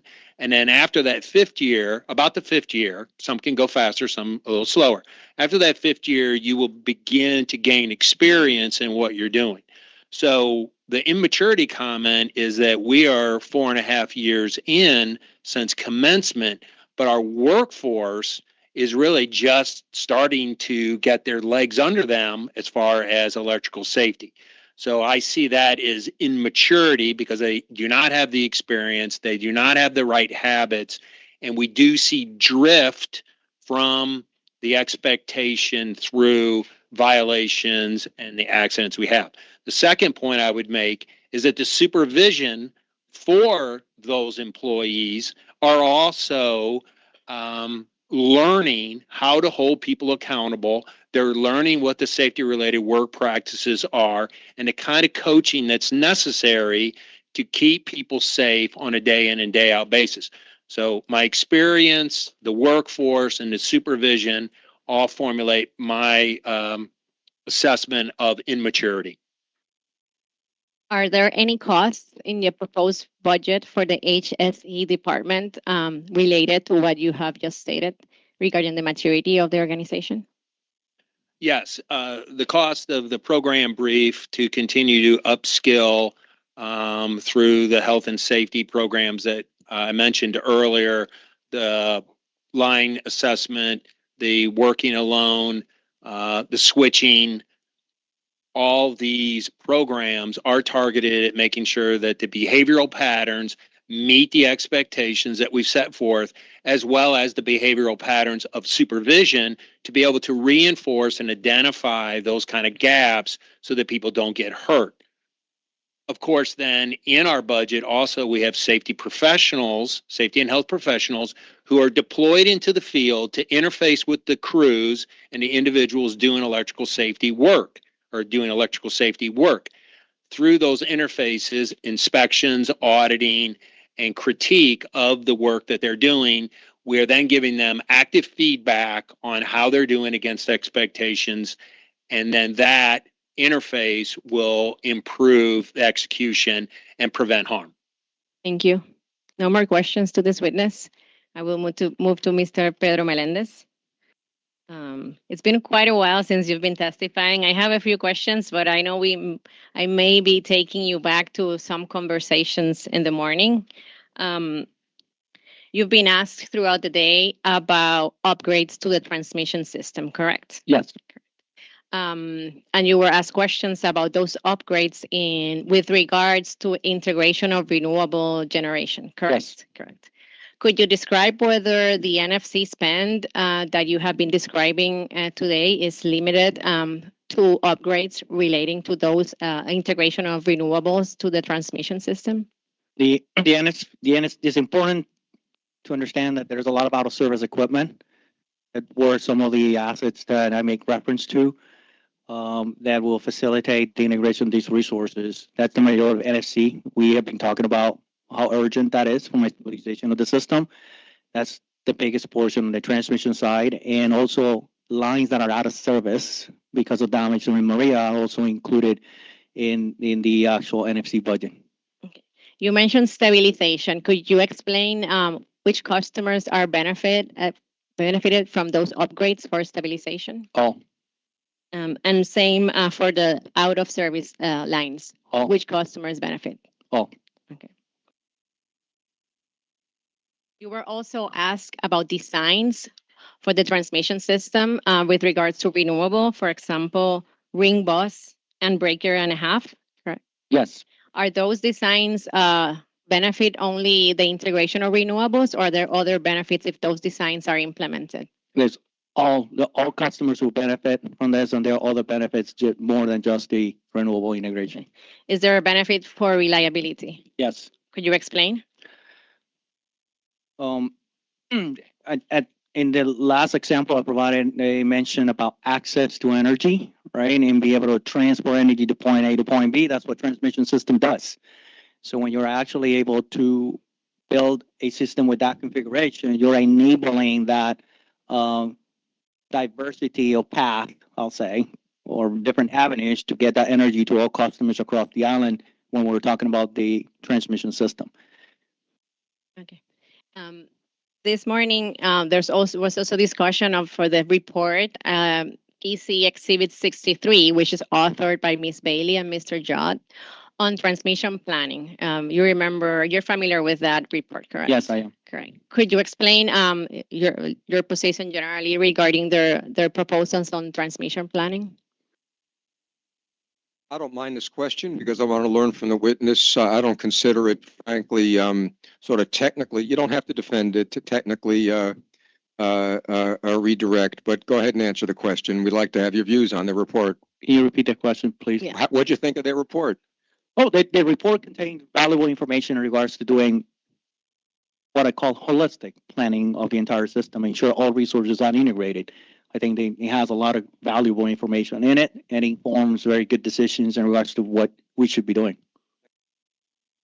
With regards to what LUMA should be doing, could you explain in timing-wise what you mean by that? Doing when? It's important that we focus on understand the state of affairs of the entire system, right? We have a lot of transmission-related projects that has to do with repair and restoring equipment in service. And also, we have a lot of projects that we need to interconnect, not only from a renewable perspective. So we have to integrate all of it into our planning processes. And that is something that it's more than just the renewable, I'll call it lens for it, that we have an obligation, responsibility for. That's what I was referring to. And that's something that we have in our planning organization as part of the planning and responding for long term beyond the 3-year cycle. Thank you. I'm going to ask you a bit about the studies. You've been asked throughout the day about studies of the transmission system. I'm going to ask you about the studies related to the upgrades for renewable distributed energy resources. Could you explain the type of studies that LUMA conducts? For the distributed resources, type of studies are to understand the resources that have been added to the system, their location, and in the distribution circuits, how they are being served, on how that is injecting power back into the system, determining any over voltage situations that are caused in the systems that are considered out of regulations. Also has what other customers might be impacted when this is done from a loadability on capacity in the system, when these projects are interconnected to the grid. And it's not just the single customers, but the aggregate, everything that is in the entire system gets also a study. Focusing on the aggregate that you just mentioned, what is the proposed funding, if any, in the rate period, in the rate petition for those aggregate studies? Can we go to one of the, I guess my question is a bit general. Are you proposing cost in the rate period for the aggregate studies? the answer is yes, because we actually have a significant amount of resources that have been added to the system. There are 150,000 that have been added, and we do need to study them and determine additional repairs and upgrades across the system. So yes, the answer is yes. Okay. Could you describe the benefits of Luma conducting those aggregate studies that you have just described? That's a great question. When we are adding a large group of resources, we are actually affecting the safety of the system in regards to their ability for protection systems to isolate faults. Because now you have energy coming in both directions versus its original design and intent. That is going to identify what measures should Luma take to maintain the safety and integrity of the system. Has also impact and reliability of the system and the capacity itself. So it requires that full analysis. And lastly is our workers. From an operations perspective, it's going to help us identify areas that they need to be made aware based on regulations as mentioned earlier today from a safe work practices, our flash that the team should have observed specific work methods and work practices and when they are actually doing work. So it's the entire spectrum, not just upgrades, but also operability of the system. Thank you. No more questions. Thank you, Ms. Mercado, and thank you, Mr. Melendez, and thank you all panelists. Okay, well, where we are now, if my notes are correct, is that we have questioning of Mr. Judd and Ms. Bailey. And my understanding is that you'll direct your questions to Ms. Bailey, and if Mr. Judd chooses to supplement, he'll do that. And then we'll have questions. Is there anybody else who wants to question the Bailey-Judd panel? Okay, Ms. Mercado, welcome back. Thank Go you. ahead, please. Margarita Mercado Chegaray for Luma. Good afternoon, Ms. Bailey. Good afternoon. I know you've been patient, and thank you for all that you have done supporting all of us, the parties in the rate case. I'm going to make reference to your report that you shared with Mr. Judd. It has been marked as Exhibit PC 63. So when I mention the report, I'm referencing that report. Will you be able to recognize that I'm referencing your report when I say the report? Yes. Correct. This is a report that includes recommendations on transmission resource planning. Is that correct?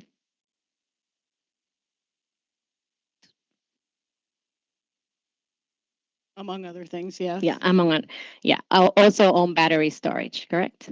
Yeah. Would you describe this report as having forward-looking recommendations?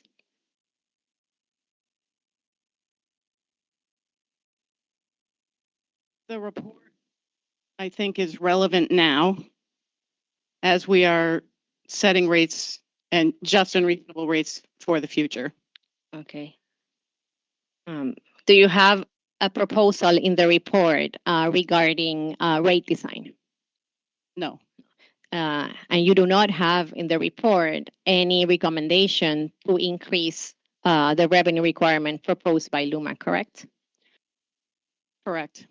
And you do not have a proposal to reduce the revenue requirement proposed by Luma for the transmission and distribution system. Correct. Drawing your attention to page 7 of the report marked as PC Exhibit 63. Let me know when you're there. I'm there. I don't know if they want to show it. Is it correct that in the upper part of this page 7 of PC Exhibit 63, you outline, or the report outlines examples of renewable-oriented planning, correct? Correct. And you mentioned jurisdictions as Colorado, the Mid-Continent Independent System Operator, Hawaii, and Texas. That's correct? Those are some examples that I provided, yes. Okay. And although the report includes those examples, the report does not outline how any of those examples in those foreign jurisdictions would be applied to Puerto Rico. Correct. No, It's not discussed there. Pardon me? You do not discuss how the experience with transmission planning in those jurisdictions could be applicable to Puerto Rico. No, it was just intended to demonstrate that in other jurisdictions, they specifically plan transmission resources to accommodate renewable generation. So the answer to my question is no. You do not explain how those examples would apply to Puerto Rico. Not specifically. Okay. And you do the example that you provide of the mid-continent independent system operator. If it's you outlined that the investment there or the cost were $10.3 billion. Is that correct? That's correct. Are you aware of the system level revenue requirement amount in this rate case? It's 4 billion, between 4 and 5 billion. Approximately 5 billion. Correct. Yeah. Okay. You provide those examples that we've been discussing. Am I correct that the report does not include supporting resources, publications, or information to support the statistics and information that you have in the report? Are you asking me whether the report recommends? I can rephrase. Okay. Yeah, there are no supporting citations, references to publications, studies, with regards to the report. Correct.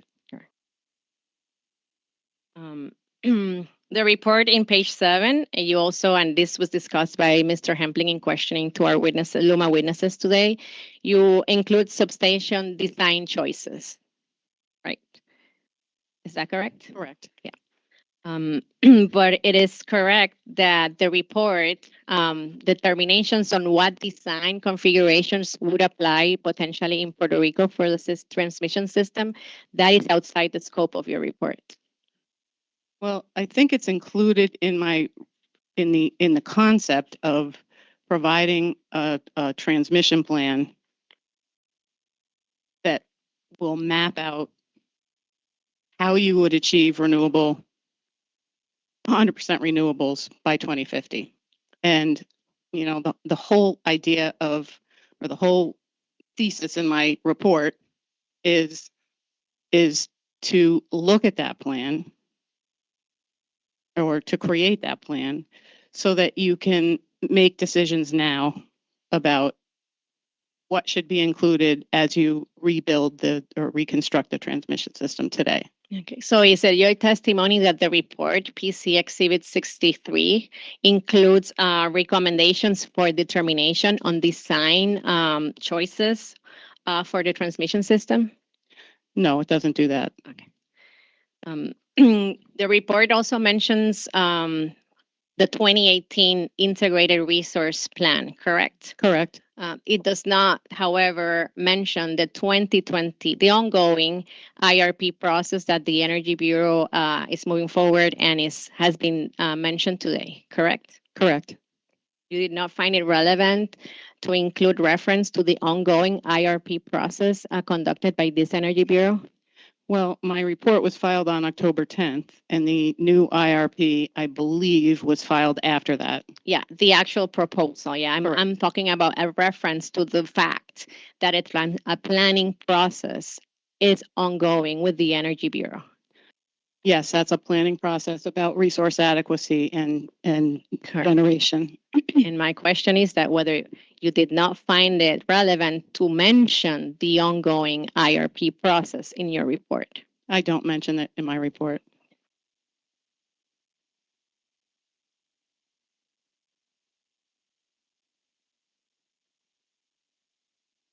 Are you aware that although the final IRP filing was not filed until October 15th, 2025, LUMA did file interim IRP filings with the Energy Bureau prior to October 2025? I did not study the IRP docket specifically, but I'll end there.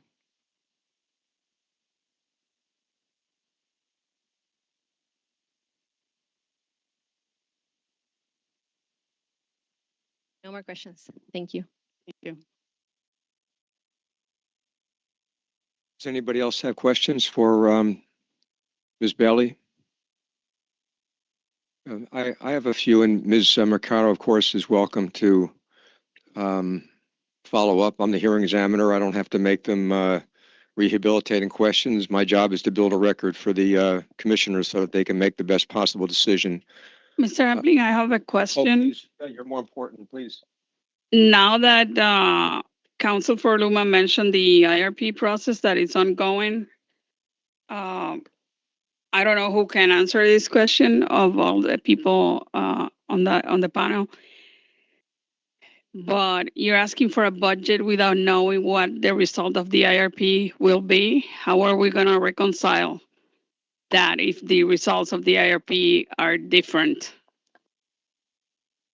Okay, can I answer? Oh, I'll be the one to answer your question. We do have a baseline in regards to where the basis of the request is. And when we issue the report that ties what is called the differential, what else is needed, will be part of the IRP as one of the annexes that is coming up, a part of the filing request. So you will see both. But what is today in the rate case is what minimal and necessary as baseline.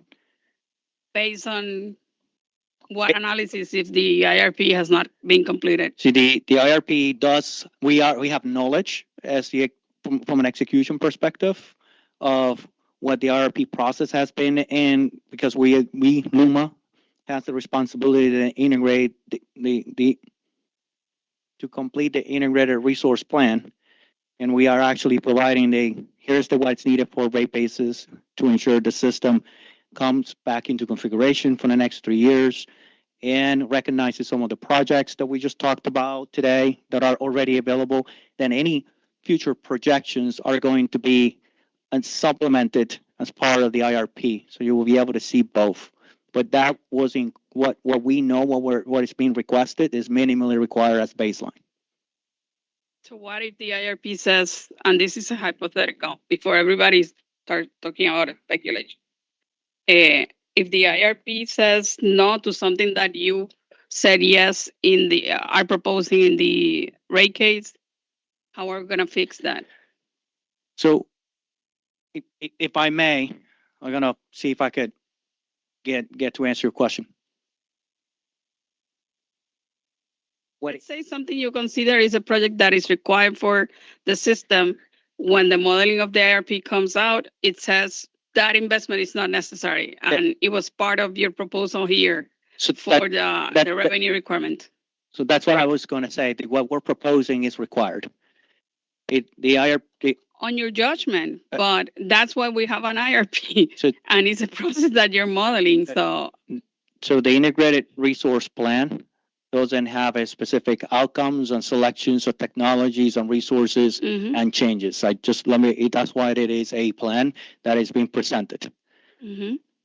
The projects that are included today in the filing and the projects from a recovery of the system are necessary for the system, and they're not going to be detrimental or removed as a result of the discussions on the IRP. That's why I use the word baseline.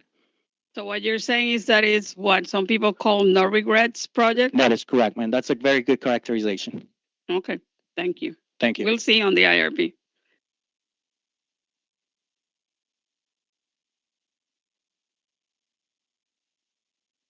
Ask my questions now, ma'am. Thank you for that permission. Ms. Bailey, welcome back. Thank you for your work, Mr. Judd as well. Ms. Bailey, why did you think it was necessary to write this report? The commission in February issued a scoping order that included renewable integration as a subject to be covered in the rate case. And the applicants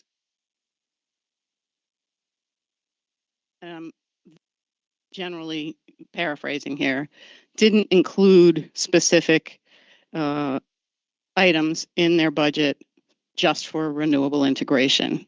So the report was to fill that gap and think about renewable integration and its effect on the costs to customers. Why didn't you make the assumption that transmission planning, which is part of the proposed revenue requirement, why didn't you make the assumption that the efforts and the associated costs would necessarily take into account the needs of renewable integration? I think for a few reasons.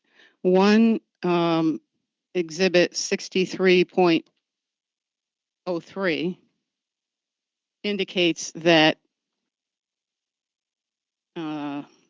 projects for large-scale renewables are not contemplated in the funding request, and LUMA anticipates an industry-standard approach where future developers requesting interconnection are responsible for the cost of network upgrades and interconnection facilities.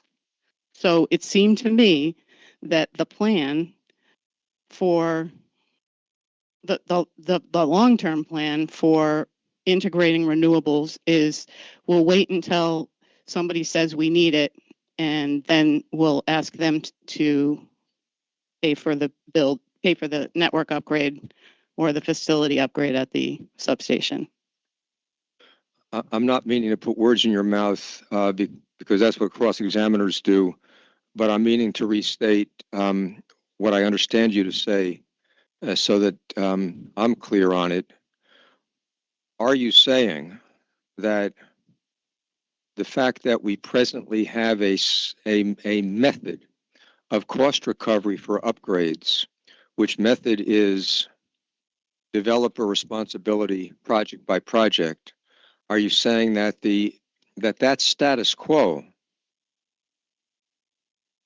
could lead even an excellent organization to not thinking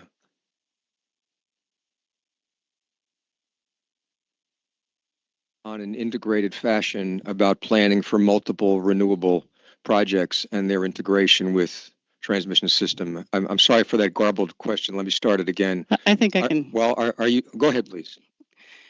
What I'm saying is I think that if we have a transmission plan, the Energy Bureau can look at the transmission plan and decide whether it's more cost effective, less costly for customers to build the necessary capacity now as they are rebuilding the transmission system. And by now, I mean in the next 25 years, but it starts with now, and they have a transmission plan that's due in April.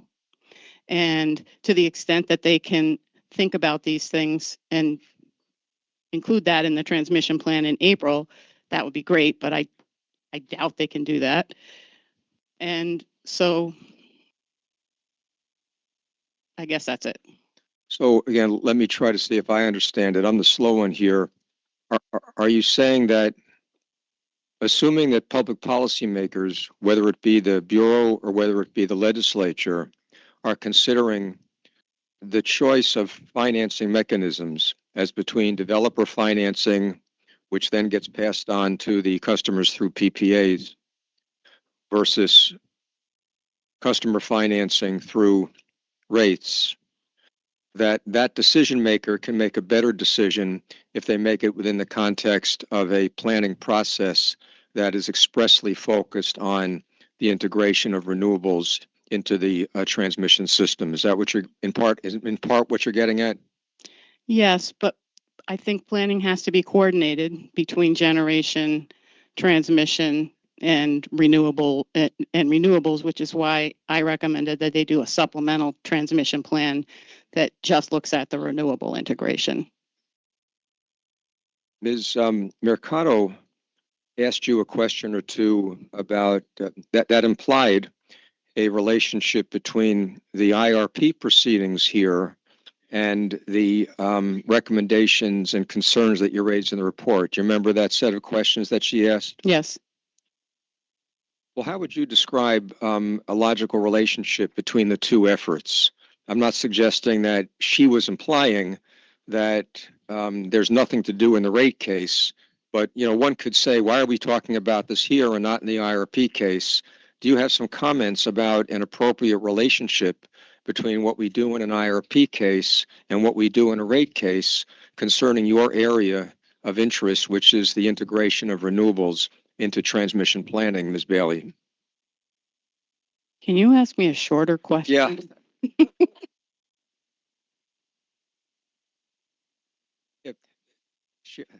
Share with us your thoughts about using the IRP process and using the rate making process to advance the objectives that you seek through your report. Okay, Is that better? thank you. The IRP process is looking at what generation resources need to come online to secure resource adequacy. And the focus right now is on reliability. And I think that if you include the focus, the long-term focus on the legal requirement to get to 100% renewables in the next 25 years, you need to incorporate that into the transmission planning. And the transmission planning goes hand in hand with the IRP, but it's a different plan. The IRP says we're going to build generation, and I think Mr. Melendez testified that really the focus was even changed after the law changed in January from the requirement to have 40% renewables by 2025 to 100% renewables by 2050. So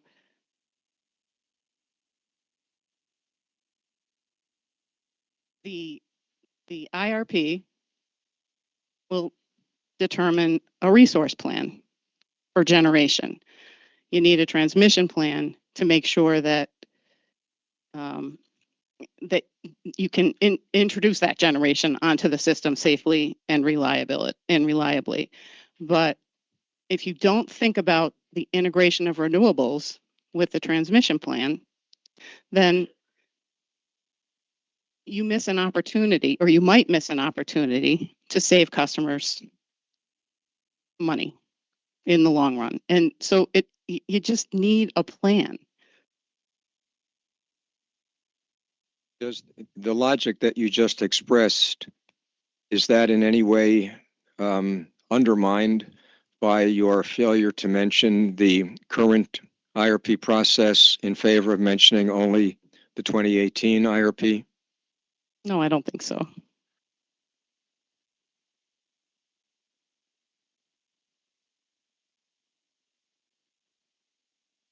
You didn't propose, in addition to the revenue requirement, to carry out the activities that you propose that LUMA engage in. Is that right?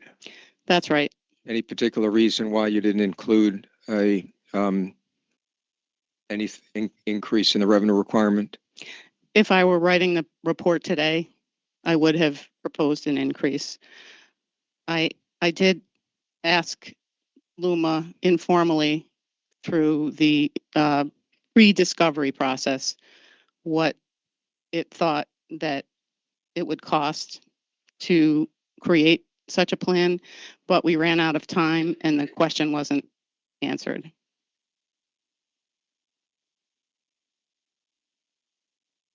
I'd like to get something on the record, and of course, counsel, can cross-examine on this or even ask her own witness a short question about it. But I'd like to have on the record something that the commission can work with, should it choose between now and the April deadline to include a number. Do you have enough knowledge and insight to offer a number here? No, I don't. But you asked Mr. Melendez to provide a number. I said you're saying I should ask him, or I already did? You already did. Oh, I did? Yes. Oh, that's good to know. He owes Right. you. Okay. What'd you say? He owes me? Yeah, he owes you that Okay. number. Well, he's been terrific about that. We'll make sure that happens.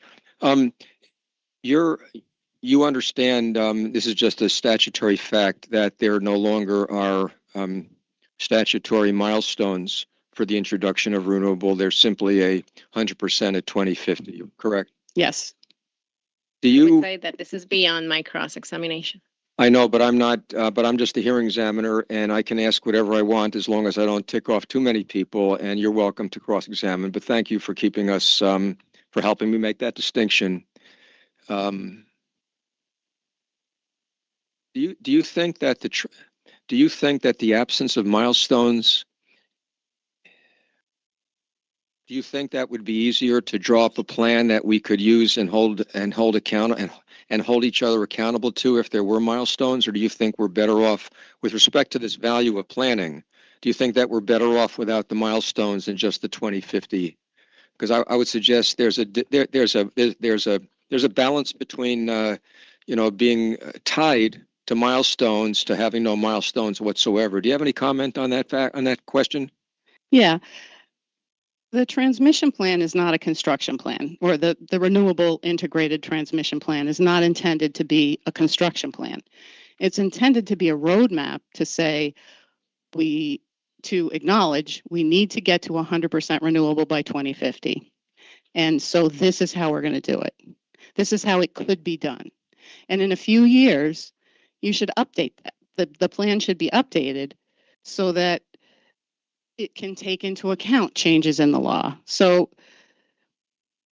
if there were, the milestones were still a legal obligation, then I would expect that the transmission plan would show, or the renewable integrated transmission plan would show how they were going to achieve those objectives by the deadline. But the deadline has been pushed out. That doesn't mean that you shouldn't have a plan. Okay.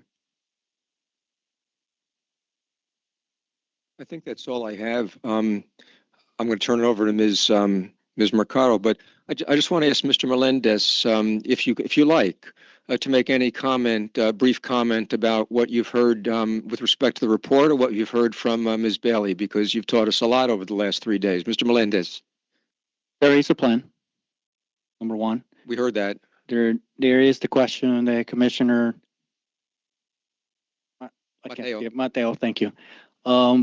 Acknowledge the fact that we are providing a report in November that connects with the IRP.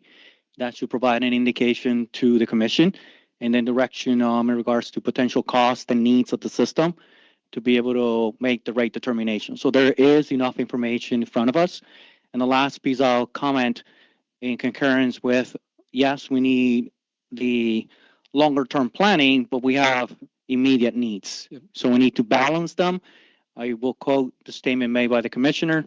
There are some unregrettable steps we have to take in regards to transmission systems, which are the ones in the rate case. Thank you. Ms. Mercado, be my guest. Just one question. Earlier this morning, do you remember Mr. Melendez explaining that to be able to put forward the full planning for integration of renewables, LUMA required guidance from the Energy Bureau, correct? Yes, I remember that. Okay, thank you. Anybody have any questions for Mr. Judd or Ms. Bailey? Okay, then where we are is it's time for the questions, if I have this right, on the vegetation management contract. Everybody okay with that? All right, and then we'll talk about where we are. Mr. Burgermeister, welcome back, sir. Thank you. You've had a long 3 days, and I appreciate it, and so do the commissioners very much. So are you familiar with the vegetation management contracts that are in a exhibit, which is a PREB-PROV-006, attachment 1? Yes, I am. And briefly, what is your familiarity with these contracts, sir? The maintenance portion of the contracts, I have been actively involved with managing. The four that are associated with the federal funding, I have awareness of them, not as deeply and knowledgeable on them. So if we do get into details on those, I may ask my partner here to help assist. Okay. Now, I sent around a series of, I think it was 8 or so questions ahead of time to give you a chance to think about them and study them. Did you receive those questions? Yes, I did. And you had a chance to think about them and study them? Yes, I have. I'm pretty sure that we can go through this without showing all the terms of the contract. That was the intent of giving you the advance notice. Our people are ready to show it up, but I didn't really design this as as anything other than asking some specific questions about terms that were pretty obvious. Mhm. If you need the document, you let us know, but it's a 500-page document. It might take a while. I will let you know. I suspect we should be able to manage without. And I just want to be straight with you. My questions were drawn up by my colleagues who have a certain amount of skepticism about some of the terms in the contracts. And so I'm going to ask you to give me straight answers.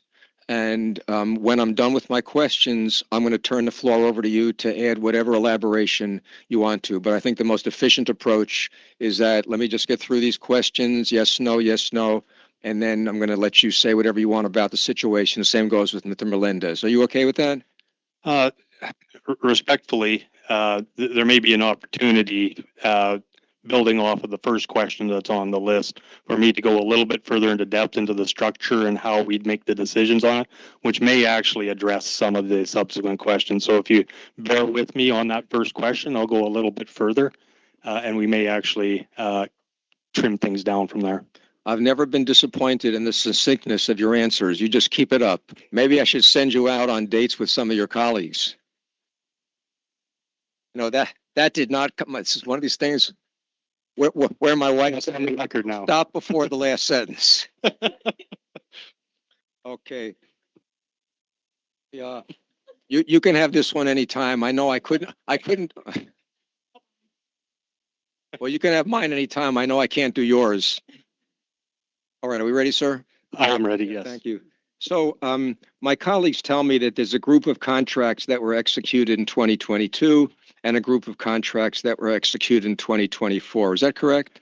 That is correct. All right. Is there some reason why there are these two groups? Yes, there is. Go ahead. So the first ones in 2022 are specifically the maintenance contracts. So that is the state funded and it's O&M specifically. There is no NFC associated to the vegetation management contracts. Those were shortly out of commencement when we had to begin to do maintenance on the system. So those went through a competitive procurement process at that point in time. Subsequently to that, we were requiring to start to look at the federal funded work. Those 4 contracts that were originally built are not eligible for federal funding. They were not designed that way for that scope of work or the requirements within it, so they could not be used. That forced us to go back out to market and seek bids for doing the federally funded work, and that's what produced the second set of contracts. Again, all competitively bid out in the market. All 8 of the contracts, 4 on the maintenance side, 4 on the federal funded side, following all of our procurement processes, as well as going through analysis by the FOMB and P3A for eventual sign-off. So followed complete process. Now this is where I may be able to help us if I expand a little bit further on how we do those evaluations, and that can help us with some of these costs and why they're different. And so that's a contract structure. And during the procurement process, we do an evaluation. What is really important is that we look at the full value proposition that any vendor is proposing. And the way we do that is we set up a series of criteria to evaluate the contracts against. That is set up before we receive the contracts so that we cannot bias any of those decisions. We set up the criteria before so it's blind. Excuse me. Do you set up those criteria before you seek the contracts or before? Go ahead. Before we see the contract. Before you see them. Yes. But what does that mean? But what about before you seek them? Before we actually receive the actual, I'll say the proposals is what I should say. But you've put out the RFP. We will have designed, the very early steps of it. We have in our mind what we're going to do with the RFP. Through the process, we'll set the criteria in those very early stages, build the RFP, and then it will go out to market. So it's even actually before that. All right. Was that I think you had more to your answer. Yes. So what we look at is in those evaluation criteria is set, but by the teams that are going to do the evaluations, but it is fairly standard what we do set up. We look at cost, that's very important, but that's not the only thing we look at. We will look at the experience of the contractor, their qualifications. We will look at their financial stability. We'll look at their safety performance. So there's a whole series of things that we'll look at, and that helps us make the decision on what is going to be, if what they proposed is fair market value. And not only do we compare vendors against each other, but in a case like this, where we're potentially going to select multiple vendors, we are looking for fair market value that is being addressed out of them. All right. So when we do that, vendors apply their proposals to us, and they will design them in different ways. So particularly when you're talking about the cost structures, and that's what's starting driving probably a lot of these questions right now. Each vendor is going to propose their cost structure in their rate sheets in the way that they feel they can most adequately cover their costs, as well as earn a fair profit on the work that they're doing. So that may mean that for some of the examples you see there, one vendor may decide that they really want to charge most of it on the equipment and keep some of their actual labor rates lower. You can make a real mistake comparing contracts if you just look at one variable without the whole context. That could be a big mistake that you make. That's exactly it. So when those rates come in, if you just did that exactly, and that's what's on a lot of these questions, if we looked at the chipper that one company is providing and that the second company is providing, we're making decisions based on that. We have examples that you guys raised that it's 10 times more from one organization. But when you dig into that, what you find is that one is charging you just for the chipper, another may be charging you for the chipper and includes an operator with it. You really have to understand what you're looking and make sure you're comparing apples to apples. That's what we're here for, is to be educated so that we don't make that kind of mistake when we judge your contracts. All right, well, get in the picture. Go ahead. Absolutely. So that's what we do through the process. What you have to do is take all of the rates that you're seeing in all the different categories. You have to build a bit of a structure around what the work is going to look like and apply the costs the way that they've designed the rate sheet and look at that end result. And now compare that to each other so that you're taking in all the variations they might have. And now you're building something that is more like an apple to apple comparison. It's what the business people call the value proposition. Absolutely. So you're just taking me into the next part because that's the cost. Oh, you got more? Oh yeah. Okay. But we're getting close. You're going to lose your reputation for succinctness. I hope I'm educating while I do this. Well, you're educating me. The question is, are you educating the people behind me? But keep going, sir. So the last part is the value proposition. We have to look further than that. So that's where things like anticipated productivity and quality become important elements. And so exactly that, we may end up when we go through the cost evaluation that we have a vendor that has maybe a higher cost, but they have a large amount of experience, and the way they structure themselves, we believe that they can get more productivity.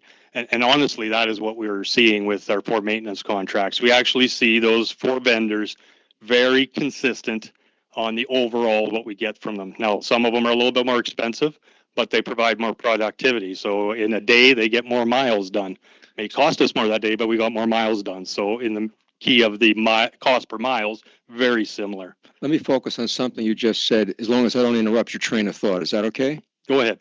Yeah. So what I just heard you say, by the way, we're talking about 4 vendors? I'm talking about the 4 maintenance vendors right now, but the same applies to the other 4 under the... A little more distant. Too close. Yeah. So what I heard you just say is that among the 4 vendors, when one looks at what we'll call the value proposition, the total for each contract, the relationship of total cost, the total benefit, you're saying they're pretty similar. Yeah, absolutely. Well, I teach in my law course on public utility law, I teach a lot about the difference between markets in terms of competitiveness. How would you assess the competitiveness of the market for some of these services? Now, the problem with my question is that there are different services, aren't there? So let's just take the chipper business. Is there a particular service called the chipper service? No, not specifically. But when you're talking vegetation management, you're talking in broad terms, very similar. Hold on, I want to get a very good. So are you saying that if you were looking at a market and assessing suppliers, the product that you would be looking for is what you would call not trucks, not chippers, not, what was that other thing called? 1 minute, please. Not bucket trucks. Bucket trucks, yep. But providers of vegetation management services. Correct. Because most of the providers are vertically integrated in the sense that what they do is they go out and get the trees away from the from the wires using whatever products and type and skills and equipment that they have. It's a vegetation management service. Is that what the product is? That's correct. Okay, and there are 4 competitors who provide this service viably in Puerto Rico, you would say? So that's correct. When you focus on the maintenance contracts, we defined 4. We did a second procurement, which then defined an additional 4. There is two of the vendors that overlap between them, so there's a total of 6. So according to industrial organization economists, yes, I'm testifying, Ms. Mercado, some would say that the number 4 competitors in the market is small enough so that they could all meet for breakfast at the International House of Pancakes and fix prices. Are you worried about that? No, I'm not specifically worried about that. There was 4 successful. There was more bidders in the process than that. Oh, that's so. Let me rephrase the question. How many viable bidders would you say are in the market for providing vegetation management services in Puerto Rico? So I believe, and this may be where Pedro could assist me on, we were probably in the order of about a dozen that it was 11 that in the last round that we did for the federal funding. So 11 that you would consider viable and that have the reputation and experience that you would consider them seriously. What's the question? What's the number that answers that question? Is it more than 4? We go through a process where we would shortlist, and there's going to be some evaluation done where it's pass or fail, and you're not going to make it past this criteria. And of the 11, of the 11, are there often some that always fail? We don't do this very often is the thing. So I wouldn't say always fail is maybe the wrong, but failed in that circumstance. We've only we've done this twice. We are rebidding the maintenance contracts right now because they are coming to the end of their term. So we're going through that process again right now. Again, that's in a process that we keep very confidential. So I actually don't know a lot of details about it. So do you have an assessment as to whether the market for providing these services is sufficiently competitive that no matter who you choose among the winners, you're getting a good deal? Do you have an assessment of that? Because it wouldn't be your fault if the market isn't competitive. Do you have an assessment of the competitiveness of the market?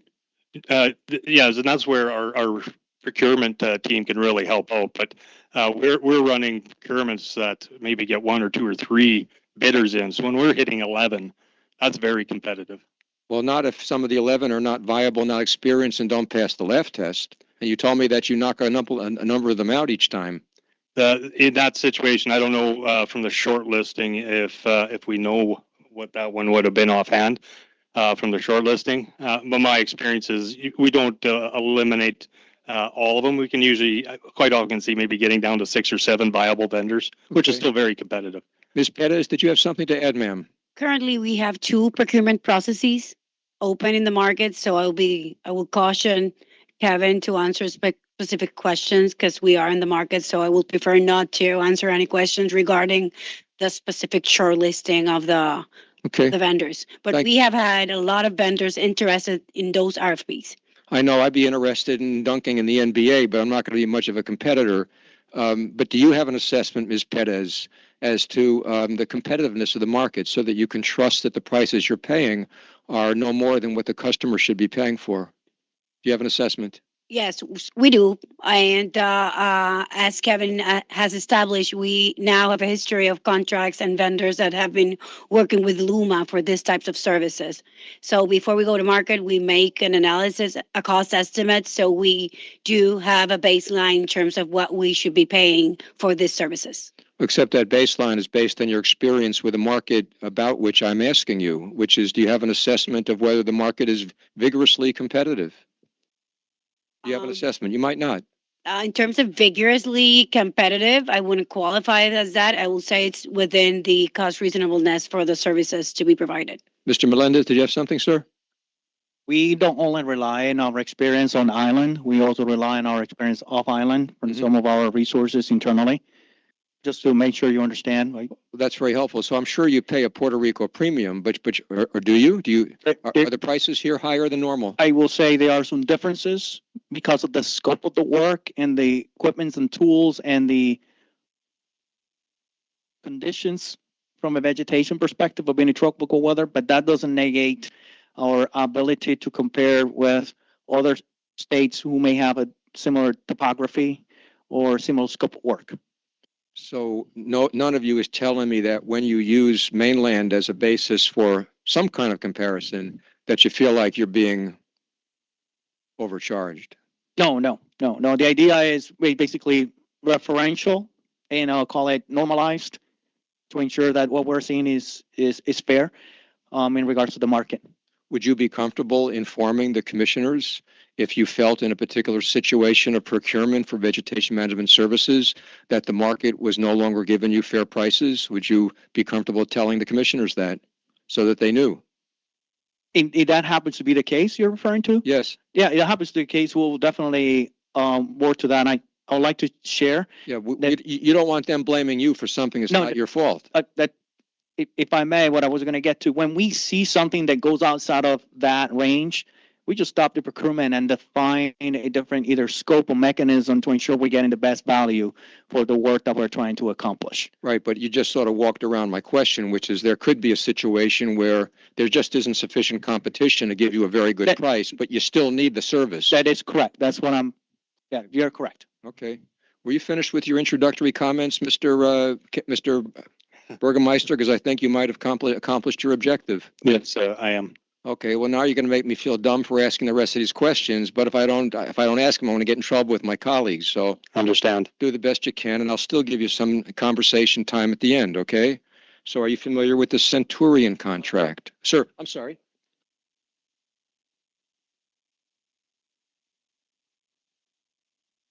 Actors that kind of services before, so you can compare what PREPA paid.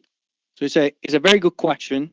There, I don't have, but I would like to answer the question this way: is regards to scope, and I think there's going to be a question related to the differences between FEMA versus the O&M, and the scope of the work and the requirements within that does change the cost for what you're trying to do. When you say scope, maybe you're referring to the magnitude, because I mean, if you were in this business, usually it's the same kind of vegetation, kind of topography, and other stuff. So if somebody was doing that before, can do it right now. Understood. If I complete what I'm trying to explain when it comes to scope, I'll describe two things, right? In the FEMA side of the project, you must document the as-is conditions. You have to document the as-is conditions. You got to do an assessment, and that costs dollars. You have to assess what you're going to trim, cut, clear, right? Clear, which is what we're doing. So that costs money. You have to do it. In the O&M, which is you don't have to do an assessment. You basically have a crew that you deploy to a specific area, and they are qualified arborists, and they are able to execute the work, and they're able to be recovered. Then the other pieces has to do with documentations, formalities. It's incremental cost, but there's a delta. We don't want to ignore that. But one of the main drivers is how the FEMA work needs to be executed, in which you must do an assessment of the miles you're going to clear to document them, the as-is, and then complete the work and document the completion to submit it for verification and reconciliation. That is a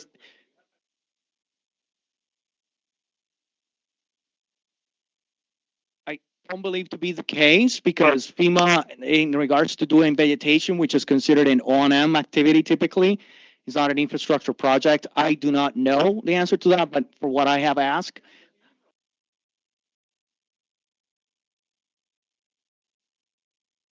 I think what you may be referring to is when you have a storm event, there is some cost associated with that, from debris removal, etc. What I'll do in this case, I'm going to turn it over to, if you don't, can you help me with this?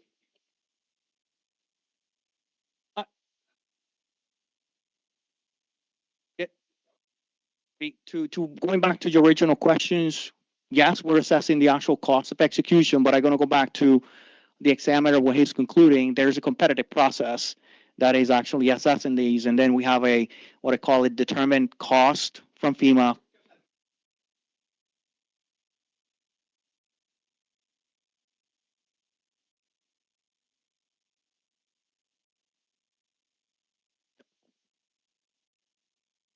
Understood.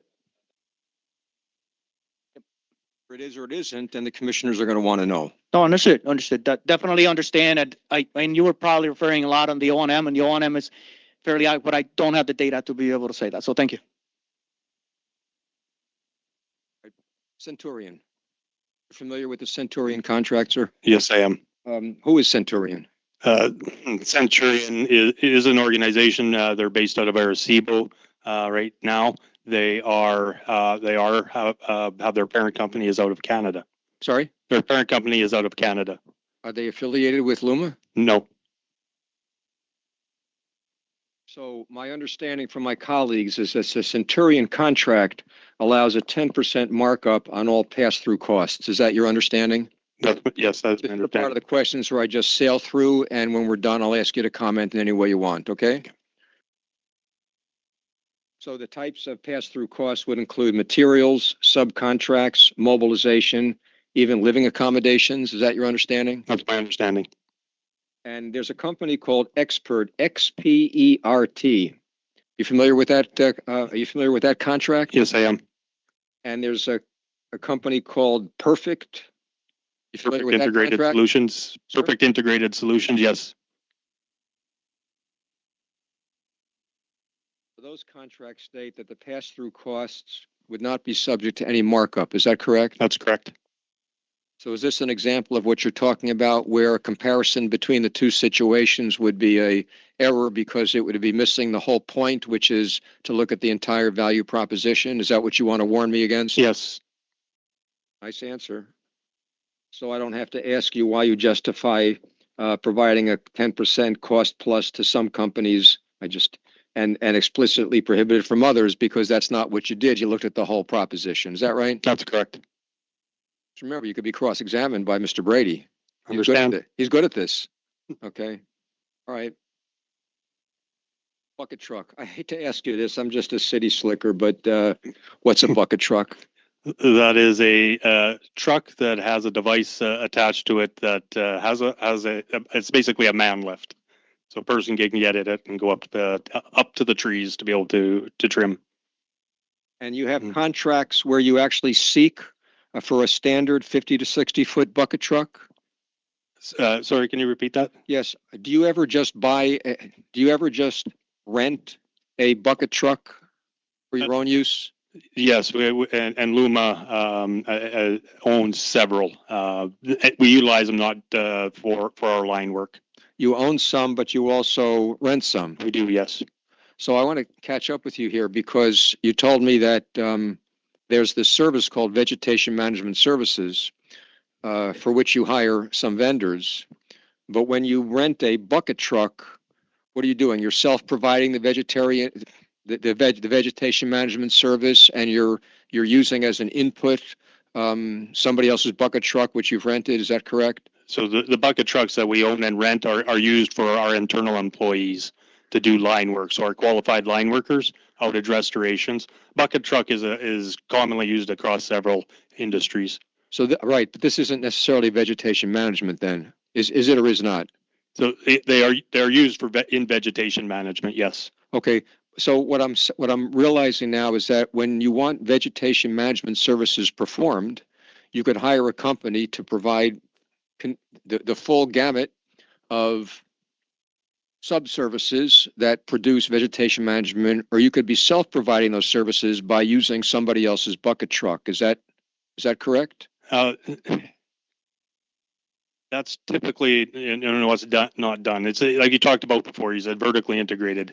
So I'm going to go execute vegetation work. That's what my company does, or a function that you have in an organization. You have to have all the tools to be able to execute that work, which will include chippers and bucket trucks and all the things that you need to do to execute that scope of work. Right. So why do you rent a bucket truck by itself? We rent bucket trucks for our line workers. So your our line qualified line workers, the ones who go out and work on the power lines.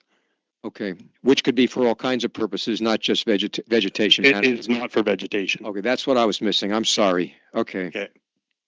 So they're telling me that you pay the right company, WRIGHT, $36.94 an hour. Does that sound familiar to you? Yes, it does. And you pay these guys come to my neighborhood, the Asplund company, ASPLUNDH,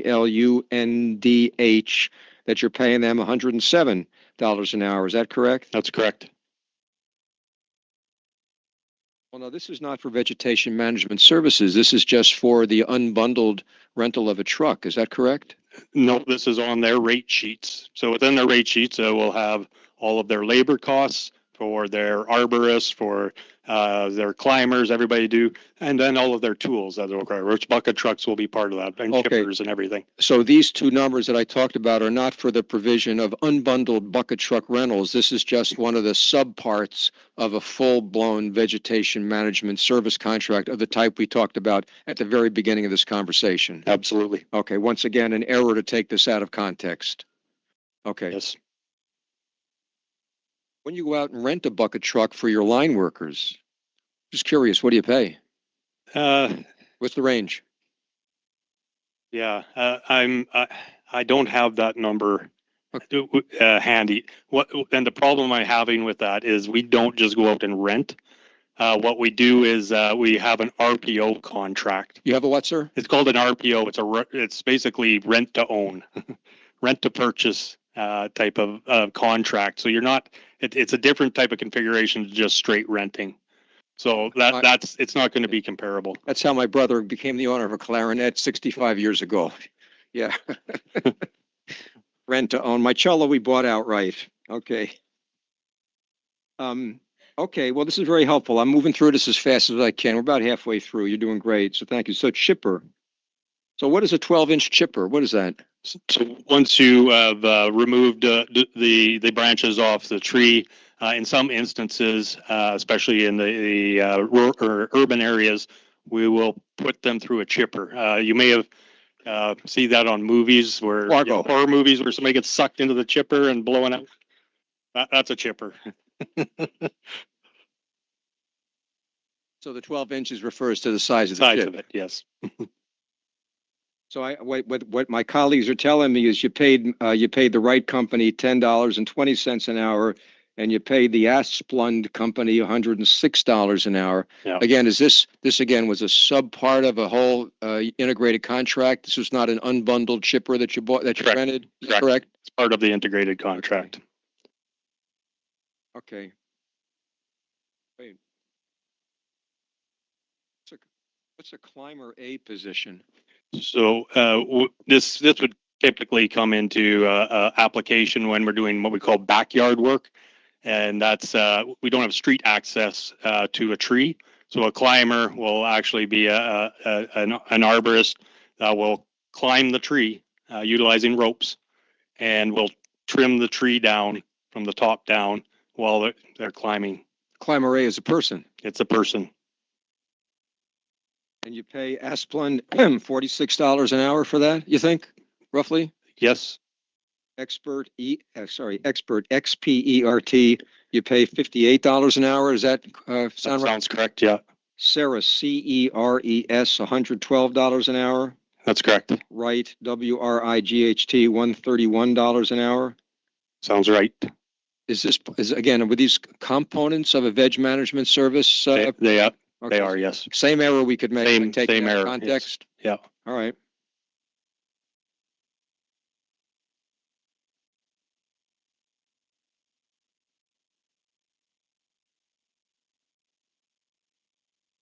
So I'm just curious. So this Asplund, that's including on the rate sheet 46 versus the right that's including on the rate 131. So how's Asplund making up the rest of its money? Where is it going to be out of line in the other direction, do you think?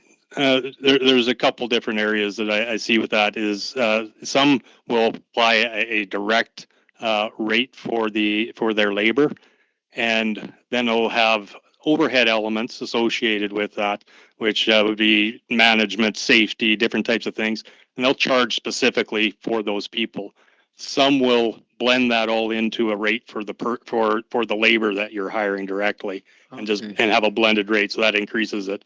So that's again why you need to look at the whole picture and see how are they structuring their rate sheet, and what are they actually charging you for, and what have they blended into other rates. you would also have to think about the mix of the needs that you're looking to purchase so that you know how to weight them Yes. in determining what your total cost might be. Is that correct? Absolutely, and that's why we need to look at the scope of work that we're being asking them to do and build that into the scenario we're evaluating. Okay. Let's talk about dispatching the vendors. Now, if we're talking about vegetation management services, what I understand is that at any point in time, you might have a choice you might have already contracted with 4 separate vendors, and at any point in time, you could choose which ones to use for how long. Is that correct? That is correct. What we are doing, and this is where I'll ask Pedro to talk about the federal funding, because we do dispatch that differently. For the maintenance side of it, with the 4 contractors, there's also elements of capacity, how large they are, how many employees they have, so how much area they can cover, their skill sets. Some work on transmission, some don't.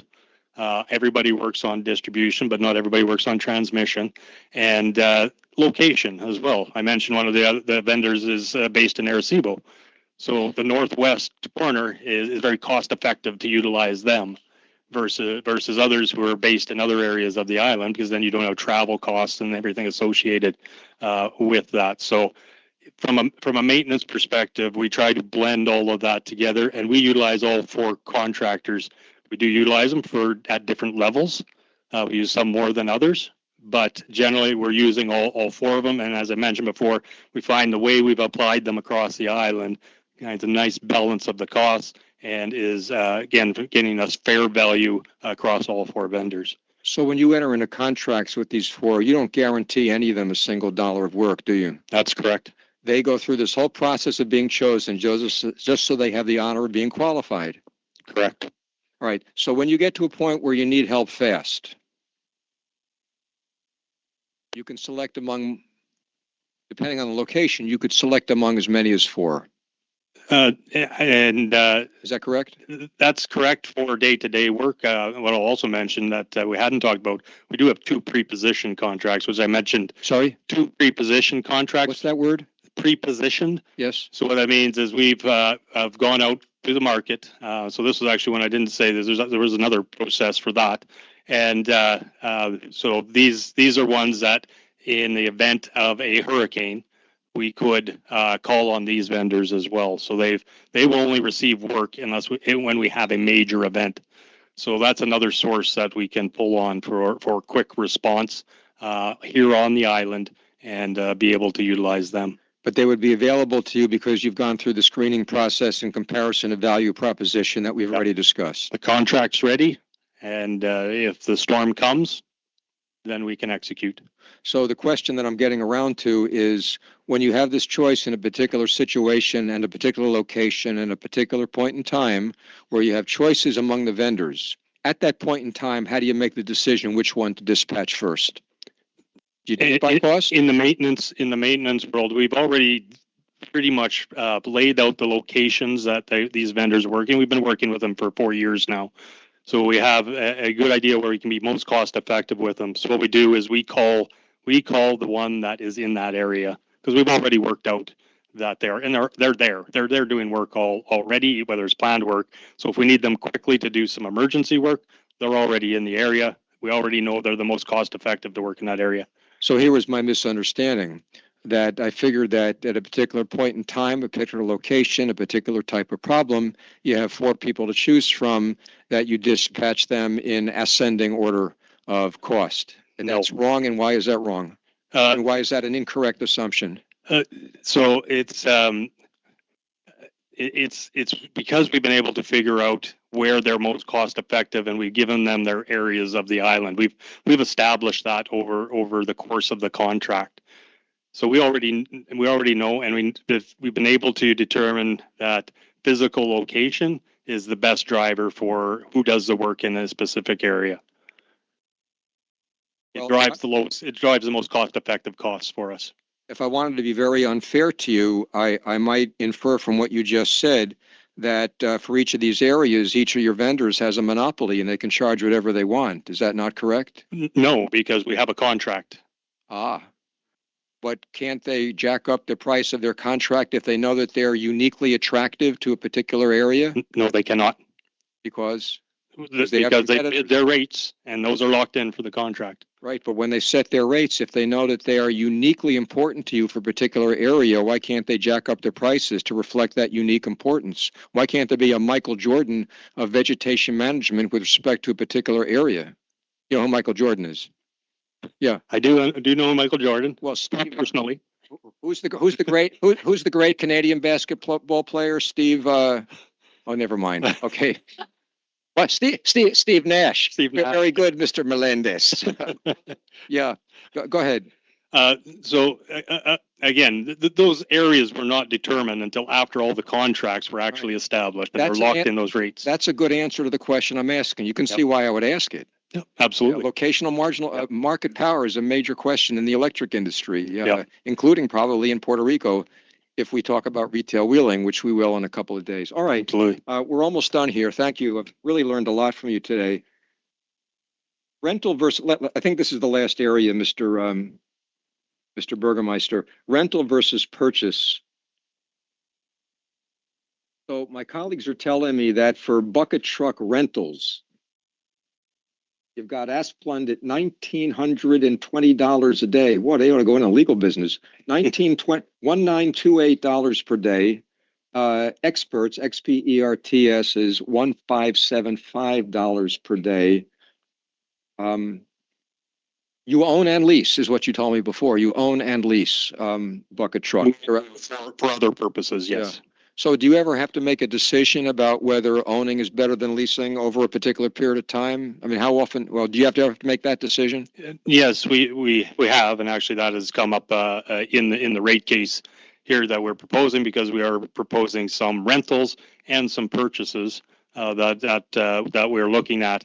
I would still have a preference of doing a purchase.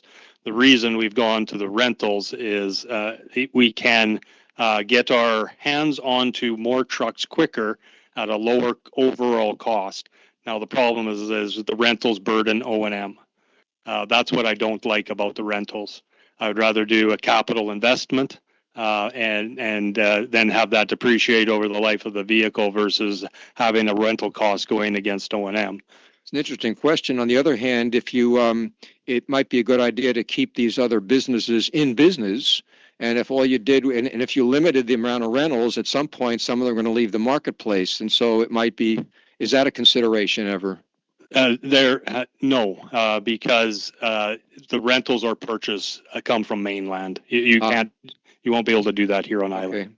Well, I offered you I'm finished with the line of questions. Thank you very much. I've learned more in the last half hour than, well, I don't want to say in the last 3 days. That would not be fair to your other, but I've learned more about the veg management business in this short session than I ever knew before. That says a lot about how I've spent my career, but thank you very much. I offered you an opportunity to add anything you want, or you could have Ms. Marcato ask you to redirect, but I can't imagine that there's a lot of rehabilitation that's necessary here. But do you have anything you want to add, sir? No, I have nothing else to add. Good answer. Ms. I'm sorry. I have a couple of questions.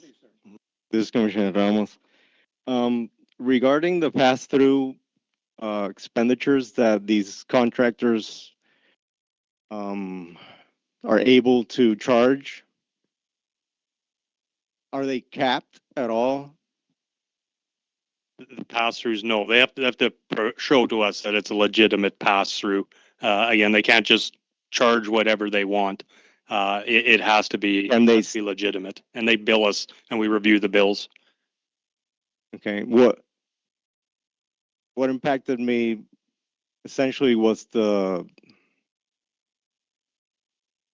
hotel expense. You know, we have a company from out of Puerto Rico, and they're able to pass through the living expenses. I presume they would have an allowance of certain amount per night if they're staying at a hotel, because I do. Do these people have or these companies have a maximum amount of money they could spend for a night, for instance? So we don't apply a maximum, but one of the things to understand is that for the 4 maintenance contracts, They are 100% local Puerto Rican. There are two companies that have come from mainland, but their workforce is local. Okay. So they're not in housing all the time. What happens is what I talked about before. If we go ask somebody who's the company that's based in Arecibo, go to Humacao. Okay. They would have to stay in a hotel overnight. That's why we do the positional. Understood. Yeah. Understood. And how does it make sense to have two companies be able to mark up pass-through expenditures and two other companies not? And that's what we talk about. You have to look at the full value proposition that they're providing. And what's happening there is with those flow-through costs, there's an administration cost that goes along with that. So what the one company is doing is covering those administration costs with a markup. The others are charging us the administration costs directly. Is Luma pursuing on the next round of RFPs for these type of contracts? Is Luma pursuing uniformity so this type of situation doesn't happen? For instance, include the chipper with the operator, the bucket truck with the operator. Don't know past. Go ahead. In both procurement processes, we establish a pricing sheet just to uniform the process of evaluation to make it easier. Indeed, the RFP, so it is best value, not only pricing, but yes, we standardize the process of pricing. Okay. I think his question was different, but I'm not sure. He was wondering whether you were considering requiring that everybody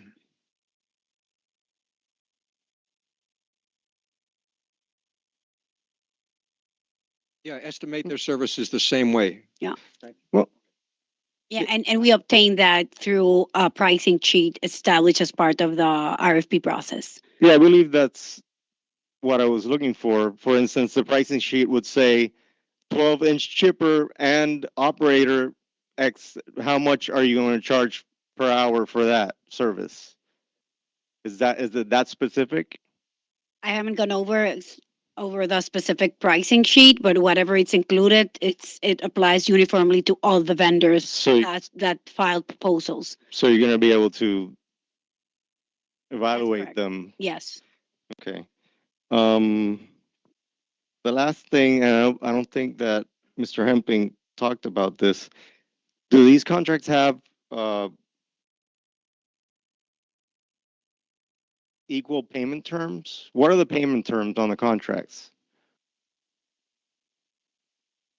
I haven't gone over the specific contracts, but not necessarily. We do have between 45 and 90-day payment terms, but that is part of the negotiations with the vendors. Do they have penalties for non-payment on time? Not these contracts, no. Okay. Yes, thank you.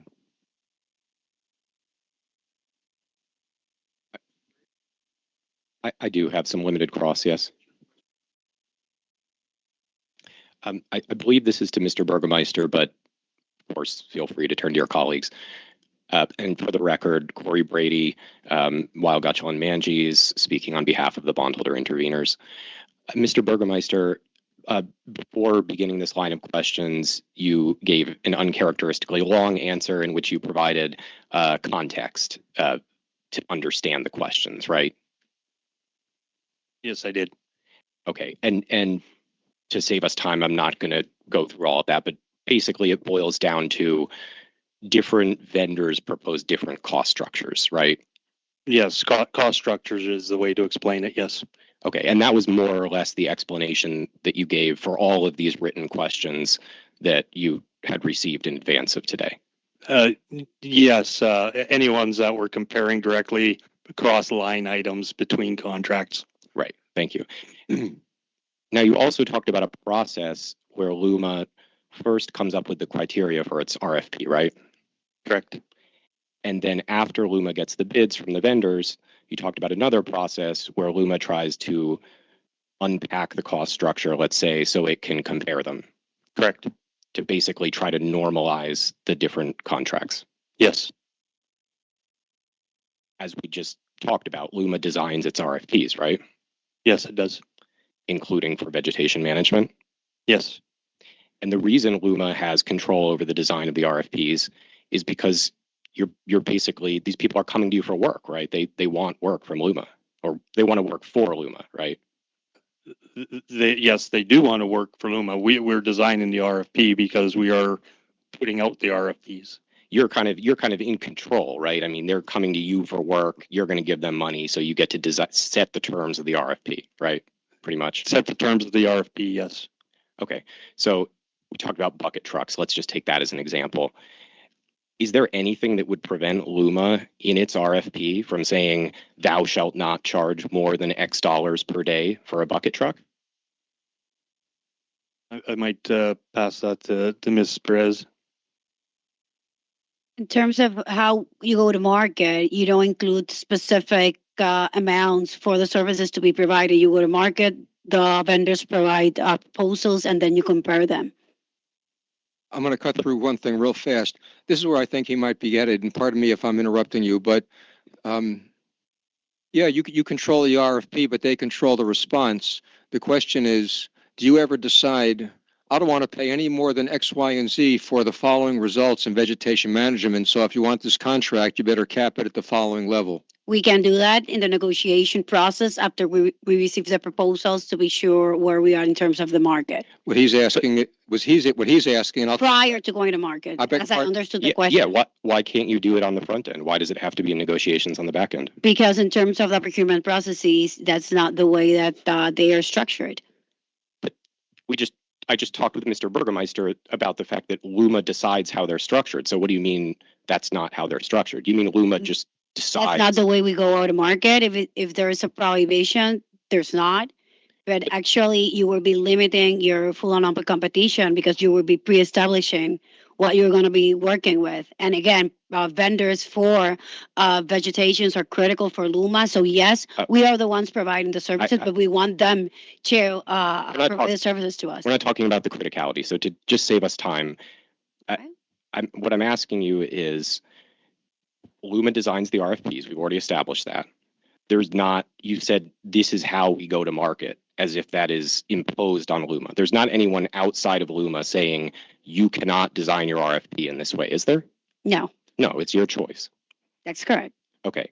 And if you did go through and say you can't spend more than X on a chipper, X on a bucket truck, X on a climber, then when you get those bids, it would be a lot easier to make that comparison, that normalized comparison. Actually, it won't be a bidding process. It will be an RFQ, a qualification of vendors, and then establishing which will be the pricing that we will accept, and then they will decide if they want or not to do business with Luma. Okay, so we've been talking about RFPs. What's the significance of the RFQ that you just mentioned? You qualify the vendors and then establish the pricing. I'm not talking about the qualifications of the vendors. I'm trying to explain to you if. Excuse me 1 second. I think I can cut through this. What she's saying, I think there's an answer to your question that you got. I'm not sure whether the answer makes them look good or look bad, but this is the answer that I understood for her to say, and I appreciate the question. It's a good one. What she said is they could, if they wanted to, cap the price for the services. They could do it at the pre-qual stage. She doesn't want to do that because she's afraid that if she did that, people wouldn't show up and she wouldn't have anybody to choose from. And that's the judgment that they're making. Is that correct, Ms. Perez? Correct. Now, it might be a good judgment, it might be a bad judgment, but that's the way you go about your business. Is that right? That's correct. Okay, so that's what I took from it, Mr. Brady, and I'm really glad that you asked those questions. Thank you. So as we just discussed there, it's a judgment. Have you ever tested that judgment in practice? On that structure, no, but we have in terms of negotiation. We have used negotiation strategies for other contracts. I'm sorry, I'm not sure I got an answer there. You, as Mr. Hempling just said, helping me out and helping us all get on the same page, you have made a judgment that you don't want to do that because you're afraid that if you did it that way, people would not come to market. What I'm asking you is, have you ever in fact tested that assumption by trying it out the way that I've talked about? No, we have not. Okay, so that's just your assumption. Well, I have been in Luma since Objections April to the argument? 2025. It's just a yes or no.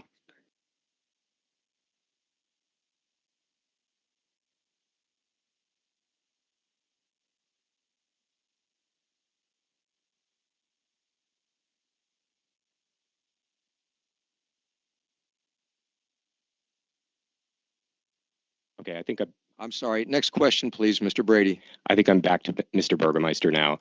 A few minutes ago, you mentioned in response to questioning about bucket trucks, a lower overall cost for renting a bucket truck versus buying one, correct? Near-term costs is what I'm talking about. So if you're buying, you've got to come up with the cash today. If you're renting, I get to pay over time. Okay, so what's near term in your mind? Near term? Yeah, well, yeah, today. just tell me what's the time period that you're thinking of when you say near term, there's a lower overall cost. Is it a week, a month, a year? The way I explained it is that if you're buying the vehicle, you're paying for all of it today. That's near term. Okay. If you're renting it, I understand you're paying rental versus overtime buying. for I how have long you're cars. Thank you. That's not what I'm asking you. You said there was a lower overall cost for renting a bucket truck versus buying one. So I'm trying to understand over what time period are you contending that the cost of renting is lower than the cost of buying a bucket truck? I am not prepared to do the calculation on it. Okay, let's do it. Let's do it. So what's the total approximate cost of a bucket truck? Just ballpark. I'm not prepared to give you a cost of a bucket truck right now. Okay, well, from what I've seen, I'm not an expert on this, but it looks like it's maybe $100,000 to $300,000, something in that range. Does that sound ballpark reasonable? One second, please. Significant range. 1 second. I think I'm concerned about where this might be going. Let me see if I can cut through this. Mr. Himpling, it's a short line. May I All right, ask the questions I want to ask? But I think the witness is going to tell. Well, go ahead. Sure. Okay, so let's assume that the cost is up to $300,000. We'll just choose the high end of the range since you said it was a big range. Is that fair? I'll see where this goes. I'll withhold my judgment on fair. Okay. Do you want to pick a higher number based on your experience? I mean, you're the one who uses bucket trucks, not me. Objection. He just stated that he's not in a position at this time to engage into what would be the cost for a bucket truck. All right, Mr. Burgermeister, let me ask you a question. Are you aware of whether Luma has ever done a financial analysis of whether the customers that you serve are better off if you own instead of rent bucket trucks? Are you aware? No, I'm not aware. Okay, next question, please. Well, hold on. Why is that? You're spending a lot of money on rentals and a lot of money on purchases. Why have you never done a comparison? So what we've been doing with the rentals is more being driven there by the lack of capital funds. Our preference is to go to the capital funds. That would be, I would suggest, a normal course of action in a utility that I've worked with. All right. Your preference is to own. Is that correct? My preference would be to own. And why is that? Because of the cost or because you can control the quality of the product and the maintenance? What's the reason why you prefer to own? Because that's the industry standard practice? You're not dependent on markets? What is it?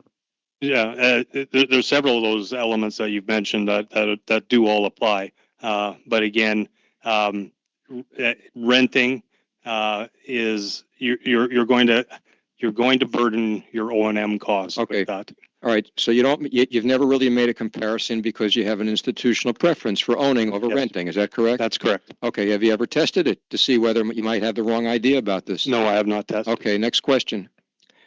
Okay. So can we assume for the purposes of these questions that a bucket truck may cost up to $400,000? Just assume it and see where it goes. Just assume it. He gets to ask you to. You all are the utility company, not me. So you know better, but this is what I've seen. So I'm asking you to make that assumption. Okay. Okay. So looking at Asplen's bucket truck rental rate, as set out in the written questions, it is $1,928 per day, right? Correct. And I did the math there. You can double check me if you don't trust me. For a year, that works out to be about $700,000. Does that sound right? I'll go with your math on that. Okay. So using this hypothetical $400,000, it's almost double the cost of just buying one outright. Again, using that assumption. Assumption, yes. Okay. And as you discussed, I know Wednesday feels like a long time ago now. As you discussed on Wednesday, the vegetation management work that's being contemplated here is a multi-year effort, right? That's correct. Because you are doing this vegetation reset, which is going to take some time. Vegetation will be an ongoing effort here forever. And then you have to establish regular cycles of vegetation management, right? Yes. And then you have to maintain the rights of ways that you've cleared so that FEMA doesn't deobligate the funding, right? That's correct. I was listening, Mr. Melendez. Okay, so fair to say that you may be using some of these rented trucks for over a year. I'll just that yes, the vendors will be utilizing their vehicles for years. Yes, right. Asplin will be using the truck and charging Luma this Yes, way. correct. Okay. Do you recall Mr. Hempling asking a few questions about the concept of a regional vegetation management vendor monopoly? Yes. Okay, and your response was they have a contract, so they can't exert that market power, basically, right? Correct. Contracts end, don't they? They do, yes. And when a contract ends, you usually have a renegotiation with that counterparty of what the contract terms will be for the next term, right? No, we would back out to market and run a whole separate new process. Okay, but that vendor may be a part of that process, right? They absolutely could be, yes. And if they have regional market power, they may use that market power to jack up their rates, as Mr. Hempling contemplated, right? But then they would now be in a competitive process where others could bid against them and be able to get lower rates through that process. Right, they would be in a competitive process, but if there are no competitors in that process, then they would have the power to increase their rates, right? Because no one would be there to underbid them for that region. Hypothetically, yes. Well, hold on. There's one piece that I may have fouled up, so I want to make sure it's clear. I understand exactly the reasoning underlying Mr. Brady's questions. I may have created an assumption about the marketplace that you bought, and it is incorrect. When you said that there were particular regions where particular vendors were especially suitable for those regions, do you remember that? Yes, I do. You did say that. Yes, I did. Okay, well, that's why I suggested that for a particular geographic location, there might not be a lot of alternatives because one was substantially more attractive than others, which would give them market power. Would it not? In other words, when you said, well, we'll just do the competition again, we'll get a bunch of people in there, that statement would not be consistent with the prior statement that there was a unique fit between one vendor and one location. Did you and I sort of get ourselves bollocksed up here? Or is that, go ahead. Yeah, I would suggest that let's not get too technical about market structure. Yeah. Basically, again, we go in through a competitive structure, through a competitive process. Yes, vendors have home bases and they have satellite bases. It is not a significant stretch for vendors to get competitive in another area by going and buying a shop and being able to expand their areas. So that's part of the competitive process. If somebody feels that they cannot be, because they're in a specific area, unless vendors are, that they have an ability to monopolize it, my personal opinion be they'll be sadly mistaken when they go through that competitive bidding process. Okay, well, that's interesting and that's useful for both me and Mr. Brady. Back to you, Mr. Brady. I may have got us into a situation where we were assuming that there would be sub-regional market power, and what he's saying is he doesn't think there is that, but you're welcome to pursue it, sir. Thank you, Mr. Hempling. That was all. All right, well, that was very well done, both of you, gentlemen, and I appreciate this so late in the day, this erudition. Ms. I'm sorry, Sorry to worry you. Please. Yeah, Attorney Pedro Vasquez on behalf of OIPC. Mr. Bergermeister, you said there are actually 4 vendors that currently provide services to Luma, right? That is correct. 4 for the maintenance and 4 separate, or I shouldn't say 4 as well for the federally funded, with 2 of them overlapping. Right. So there are 6. 6, correct. Right. Out of the 6, you said how many from the mainland? We on on the maintenance contract, say 2 are from the mainland and 2 are local. The 2 that are overlapping, so sorry, yeah, we'll say on the other side, because you got Asplin, Sarah, right?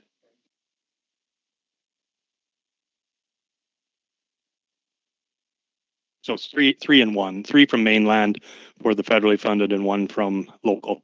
Okay. Do you know if any of them provide services to any affiliate of LUMAS in the States? Not, I can't answer that. I'm not aware of. Is there anybody that can answer that question? So I want to, from a utility perspective, just want to answer your question, right? The affiliates, meaning Quanta doesn't own utilities. They're an operator here. So I don't have any knowledge that they're doing it. You know, they might do work with them, but it's contracted work. They're separate entities. That sounds like the answer to his question. Next Yeah. question. All right. Is there, following Mr. Brady's line, is there any, regarding only the ownership or try to buy the equipment, is there any prohibition in the federally funded to acquire those? Just out of curiosity, is there any prohibition to acquire those type of equipment to do that work? So we have to make it this distinction of your question in regards to when we're talking about vegetation management. Under the grant doesn't state that you can buy equipment so you do the work yourself, right? Which is basically what you're referring to. I don't think there is a con because you don't know what that piece of equipment will be used for. So I don't think buying equipment for doing that is part of the actual grant for vegetation. I'm specifically speaking about vegetation. So let me get this clear. As Mr. Bray example for a bucket truck, can you buy one using the federally funded? No, you can't. No, you can. You Okay. cannot. It's just for the service to get the job done. You're basically acquiring the services to do the job. Okay, thank you.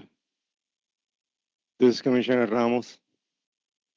Going back to the price that was mentioned earlier, $1,900 for a bucket truck rental. That's, to be clear, that's for the company's use of the truck for that day. And it might or might not include the operators and the crew. Correct. Okay. There is one thing I need to clarify that when you look at that cost comparison, the challenge is that the bucket trucks are only used for certain scopes of work. They're not used every day. So that's the important part that you have to take into account. If you used it every day of the year, yes, it would cost $700,000. But when we're doing, it's basically they're used for roadside work. Okay. And somebody might have interpreted the questions or the statements as if Luma could rent that truck to use as an O&M bucket truck. Is that something that Luma would do? No. You would use other rentals. So we're there's like an overlap. Yeah, we're getting a little bit mixed up here in that Luma has bucket trucks, owns and rents bucket trucks for other work. We do not use the bucket trucks for. I understood that vegetation. I just think that in the line of questioning, there might have been some confusion there. I'm trying to clear it up. Okay, what's exactly the question there? Well, I just want to make sure that Luma will not go to one of these companies, vegetation management companies, and rent a truck for a day to do an O&M operation on a pole. No, absolutely not. Okay. When we analyze these contracts, or usually when it's in the press, Luma has a contract for $75 million for vegetation management. So it's a round number. But now we're talking about hourly prices, bucket truck prices. So how do we come up with that number, that round number saying the contract is for $75 million for the year or for whatever amount of time when we're being charged per hour, per person, per equipment? So what would we have been able to do over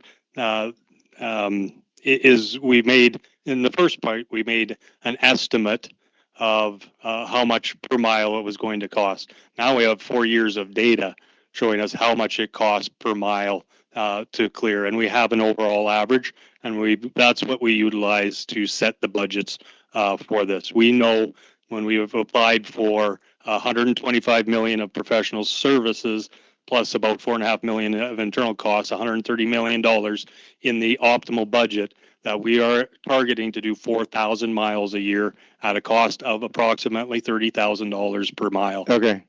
Yeah. Okay. I think that here's my question.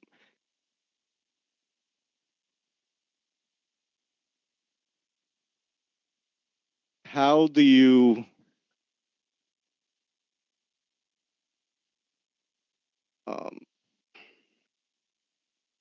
make sure that they're performing to the standards which they were contracted to? Let's say one guy spends the whole day in a section, and another company does that same section in half a day. Mm-hmm. So how do you account for that? Through productivity metrics. And what we do is we have within our resources, we've talked about arborists already, we have field techs below that. They go out and they do an assessment of the area before the contractor comes in, understands what work they have to do through that area, come in afterwards and then look at it again, a review that the quality has been done, everything's been done to our standards. And then we also know the amount of work that they had to do in that area. So we can look at, from a vendor perspective, kind of a vendor cost per mile, and that they're able to do it. And we're able to measure our vendors against that. Now, what we have to be, where some important parts come in there is whether you're doing transmission work or distribution work or the different areas. That's a good thing about our internal people.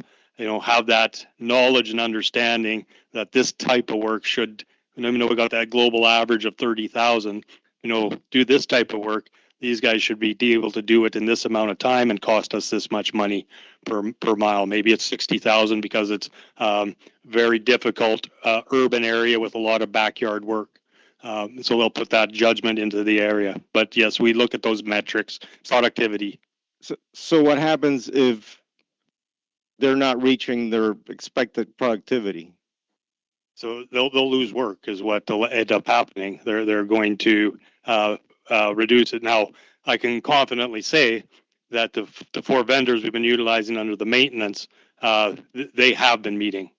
So that is something that has been good, and they've been getting more productive over the years. Those costs are coming down. We do have a separate process on deciding the work for the federally funded, and it may be worthwhile to hear from Pedro how they decide on that, if you would like to hear it. Sure, go ahead. I don't have any other questions, but No, I like the question. So there are several regions that are assigned some projects that are being obligated. We assign them across the different vendors that we have, very similar to what Kevin has mentioned, but we actually compare bids amongst each other. So whenever we have that approximate cost per mile, to his point, we believe a particular transmission line or distribution line should cost this, which is what is the dollars obligated. We challenge them and say, we believe this is the cost for the clearing. And then we propose that and they come back and compete for it. And when we do not reach that number, we just go to the next one and compare and say, okay, we have this work. We believe this is the cost we're not being able to do with this particular vendor. Can you? And we just make sure we reach that level. So there's a little bit of, I'll call it sub-bidding inside of how we assigning the work. That they have a contract doesn't mean that they have the work guaranteed. Does that become like a binding agreement when they agree to do it for that much? When there's a task order issued officially, then will become that, yeah, this is your work to do. and they have to meet it to that specific pricing. Thank you. Thank you, Commissioner. Ms. Mercado. Yes, Margarita Mercado Chegaray for Luma. Just a few questions. Mr. Burgermeister, you were asked about the cost of acquiring a bucket truck, and the questions were tailored with regards to the Aspen contract. I just want to make sure, under that contract, does Luma ever purchase or rent a bucket truck? No, we do not. Okay, and then to Ms. Perez. Yeah, just a few questions. There's been discussion about competitive procurement processes. Can you explain, in terms of pricing, what are the goals of a competitive procurement process in Luma? If we are before an RFP, it's not only pricing, it's the best value. So the expectation is to have qualified vendors to provide the best service pursuant to that procurement event. Okay. There was discussion about an RFQ. Can you define the acronym? I'm not sure it was defined. That's our request for qualification. In terms of procurement, you have different procurement processes available or strategies. One of them is to qualify vendors for a specific service and then move forward with petitioning their pricing for specific services. Okay. And I understood that you were trying to explain in cross-examination concerns with capping prices. Could you explain what you were trying to articulate? Yeah, in terms of going to market, you would never want to establish a specific price because the market could have a vendor or vendors that are available for a lesser price. So we are assuming that the market will respond with prices over that baseline or that pricing that we established, but the experience is that you will and may find vendors that are available for a lesser pricing. So that's why that strategy, it's not used in a daily basis in terms of procurement. I just interrupt for 1 second, but I think Mr. Brady was asking why you wouldn't put a price cap on, and your answer at the time was, well, then you might end up excluding people that you otherwise might want to have. In addition to what I already have All right. testified, I'm adding to the question for Ms. Mercado. Okay. So there's sort of two things that just went on. There was Mr. Brady's concern about a price cap, and then there was a question that Ms. Mercado just asked, to which you were concerned a fixed price would disable you from getting something below that. That's correct. Okay, I understand you now. Next question, please. There was also discussion about whether there are or could be concerns of anti-competitive dynamics with regards to vegetation management in Puerto Rico. From your experience in procurement, have you seen anything to suggest such anti-competitive practices being present? No, I have not. Okay. And the same question for Mr. Burgermeister. With regards to your experience several years at Luma and the operations side on vegetation management, have you anything that would suggest that there are anti-competitive dynamics in vegetation management in Puerto Rico? No, I have not experienced anything. Thank you. No more questions. Mr. Hempling, I would request just 2 questions of recross because I think there is now some confusion about the concept of price caps with respect to the redirect that just occurred. If you wouldn't mind waiting for 1 second, I just want to clarify terminology so that that the understanding of what I was asking about is clear, and it may be just differences over how we use terminology. This is how I was taught. This is sound like in testimony, so I'll just explain it so you understand my question in case that changes your answer. Ms. Mercado was just used the phrase anti-competitive practice. And in the field that I'm familiar with, that refers to some behavior that is unfair competition, merely lucking out and being in a position where the only supplier can give you market power, but that's not the product necessarily of an anti-competitive practice. It's just good luck. And I imagine that if I were to change her question and ask, because I think you answered this, if I were to change her question and ask, putting aside unfair competition, anti-competitive practice, if I were to ask, do you think there are situations where somebody has lucked out and has market power in a particular region. Your answer before was, well, if they tried to exercise that by jacking up their prices, you feel that somebody else would be able to come in. That was your answer, as I understand it, right? I don't want to add anything. I just want to say if I understand you. Is that correct? That's correct. All right, Mr. Brady, be my guest. Thank you, Mr. Hempling. For the record, Corey Brady on behalf of the bondholder interveners. Just now, Ms. Mercado asked you about price caps with respect to procurement. Do you recall that? No, she asked me about the procurement processes. Yeah, and she asked you about the use of price caps in the procurement process just now, right? No, I answered that. She didn't, as part of my response to her question, I answered about fixed pricing. I'm sorry, maybe I'm The confused. concept of price cap was not introduced by the questioner. It was introduced by the respondent. Okay, thank you for that clarification. Either way, the issue came up, right? You recall that? What's the issue? He's just getting started. You talked about price caps. I'm just so I don't get an objection for lack of foundation. I'm just trying to, yeah, it's just the context. He's just getting the rhythm going. Okay, help him out so we can get done. Go. Okay, and when you were referring to price caps, were you referring to a cap on the overall vegetation management contract price, the all-in price, we'll call it? No. Okay, so your testimony is that capping the cost of, say, a bucket truck so that you aren't overcharged on that one item within a much larger contract would cause vendors like Asplund to not submit bids? I didn't say that as part of my answer to the question. Well, I'm trying to understand what you mean by price caps, right? Because we've been talking about component parts of a contract today, right? If I can give an example, maybe it helps. Let's go back to the rental of the bucket truck.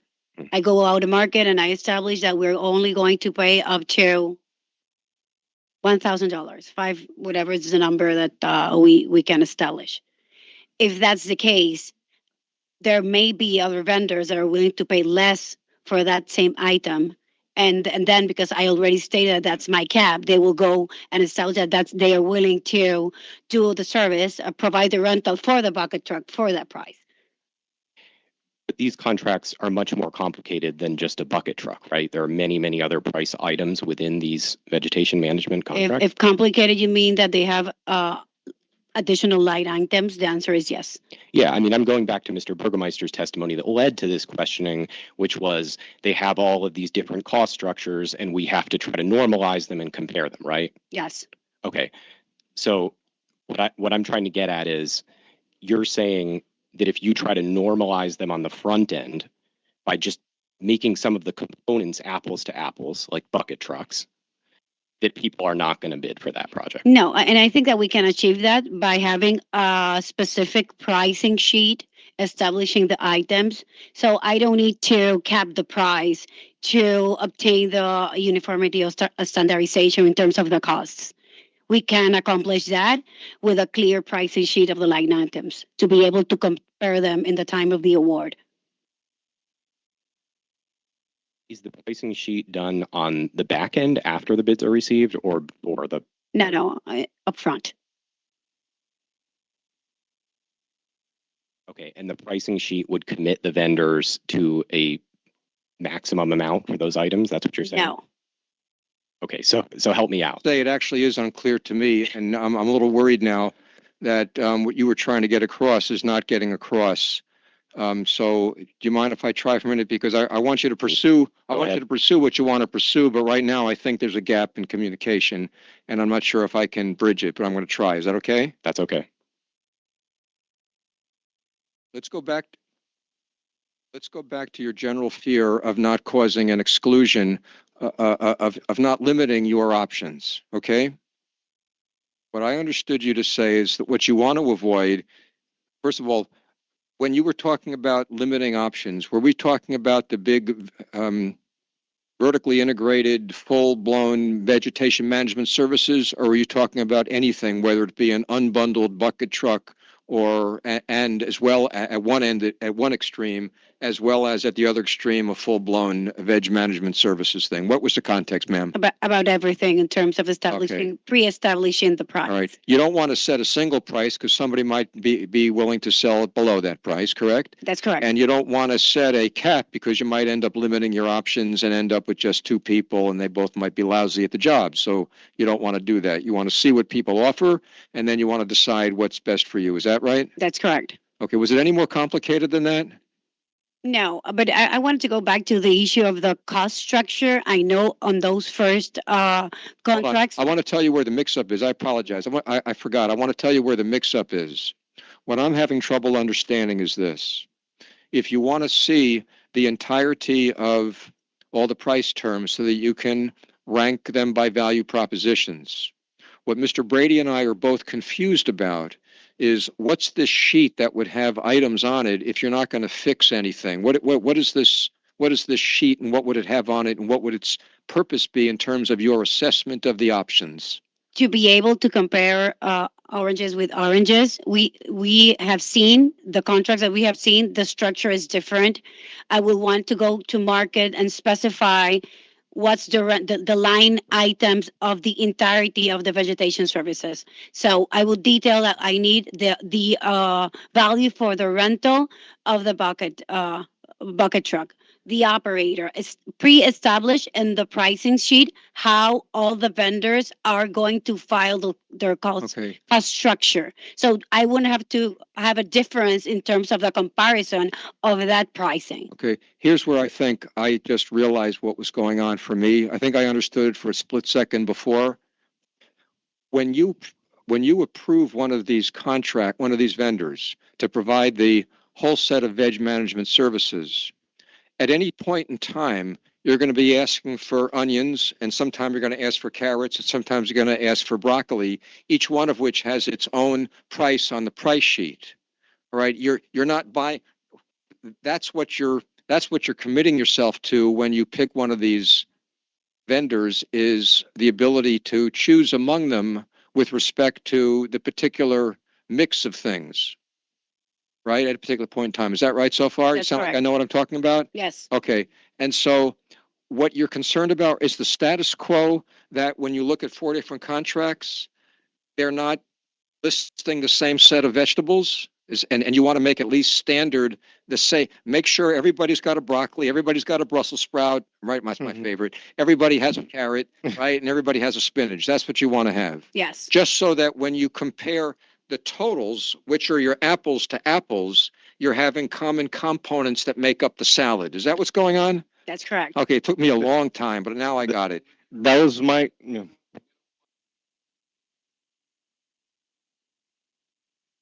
Because at the end of the day, every contractor has a different approach to do the job, and you don't care about that because at the end of the day, what you want is like the vegetation for this mile is done, something like that. But for what that detail is useful, let's say that the contractor is asking for a change order. Then you have a detail of how much costs certain equipment, labor, and other stuff. And this change order can be analyzed based on the items that the contractor provided. So that's the way I see it. So go ahead. Mr. Brady, would you like to? I'm sorry, were you finished? I was going to say, I'm sorry, Mr. Hempling. I was just going to say that was the question that I posed earlier. And I was going to do an analogy similar to yours. I was going to say it's essentially like having a menu without prices. So you have a menu of different activities or equipments without prices. I think the confusion comes when they use the term pricing sheet, because that infers or implies that there's a price attached to it. Well, again, what I've understood it to mean is that you'll select among the 11 to get down to 4 because you're thinking about the mix of, I'll still use my same analogy, what your basic diet is going to be. and you might emphasize this vendor over here because you think mostly you're going to need such and such a service and they've got the best price in that particular service. I don't know that we're going to get more clarity out of this. I want to send it back to Mr. Brady and see if he has anything else. I don't. Okay. Do any of the commissioners have anything else? Okay, well, thank you very much for patience. Wait, it's not seventh grade. We're not leaving yet. We're done with the questioning for today. I have 6 quick housekeeping items that I'm going to go over. Is everybody ready? And then we can go home, okay? Some of them are actually kind of important, so let me slow down for a second. Number one, I promised that I would, I'll talk to you, that I would work with respect to Mr. Gonzalez's pre-filed testimony. We'll be removing that from the identified exhibits. Everybody clear? Because he's not going to be appearing as a witness. So that will disappear and it'll be moved into some other folder. And Ms. Bailey in her other role will take care of that, number one. Number two, the generation panel, which will be on Tuesday, which is the 18th. 19th is a day off. Then 20 and 21, that will be primarily in Spanish. My colleague, Mr. Rafael Sosa, and I will be doing the questioning. He will be doing most of the questioning, and it will be done in Spanish. I am told by the wonderful Gerardo that there are ample earphones for the translation. I would encourage people to come a little bit earlier that day to get used to the phone and to test it out, etc. That's number two. Number three, I promised that I would work with the commissioners to get questions they might still have about what we call the potential conflicts, so that we can make sure to use that panel on conflicts in 3 hours that I've assigned most efficiently by having the witnesses ready to talk ahead of time. Number four, I can't remember how I said this, whether it was by order or not, but I already granted PREPA's motion for an extension. I said this yesterday on pension testimony. And so that's this November 19th for direct, December 3rd for rebuttal. I failed to say that availability of deadlines was available to everybody who was going to file on that topic, not just on PREPA. That was my omission that Mr. Nieves helpfully corrected. Everybody's attention still? Here comes the important part. Concerning PREPA's motion on having core 3 here. I am rejecting that for the very simple reason that I gave yesterday. I didn't have to go down the list of Ms. Mercado's conversation. The simple reason is that the time for direct file testimony was several weeks ago. The only reason a new person would come on now would be to provide direct testimony. That means that the response to it would have to be done by on-the-fly cross-examination, which is not how we're operating here. We're operating in the traditional method, which is that cross-examination is based on pre-filed testimony that counsel have the opportunity to study and mark up and think about ahead of time. And that is the sole basis for my motion to ensure procedural fairness and procedural orderliness. I'm not making any comment about the value of having core 3 here, or when that might happen in some other proceeding on some other day with some other hearing examiner. I'm strictly applying, I think, a very simple, straightforward, and predictable approach to procedural fairness and orderliness. Now, the next item is the last item, and it's something that I want. Mr. Hempling, briefly, I just have a question. Will you be issuing a written order? I think I have to because I wish I didn't have to, but I think on this because you went through the trouble and care to send a written pleading, I owe you a written order, and I will get that done. I will get that done this weekend while it's fresh in my mind. Okay, and I thank you for reminding me of that. So let me just. I think I can probably remember. Let me just write that down. Now, the next thing has to do with schedule. It's very important. Give me 1 second to make a note.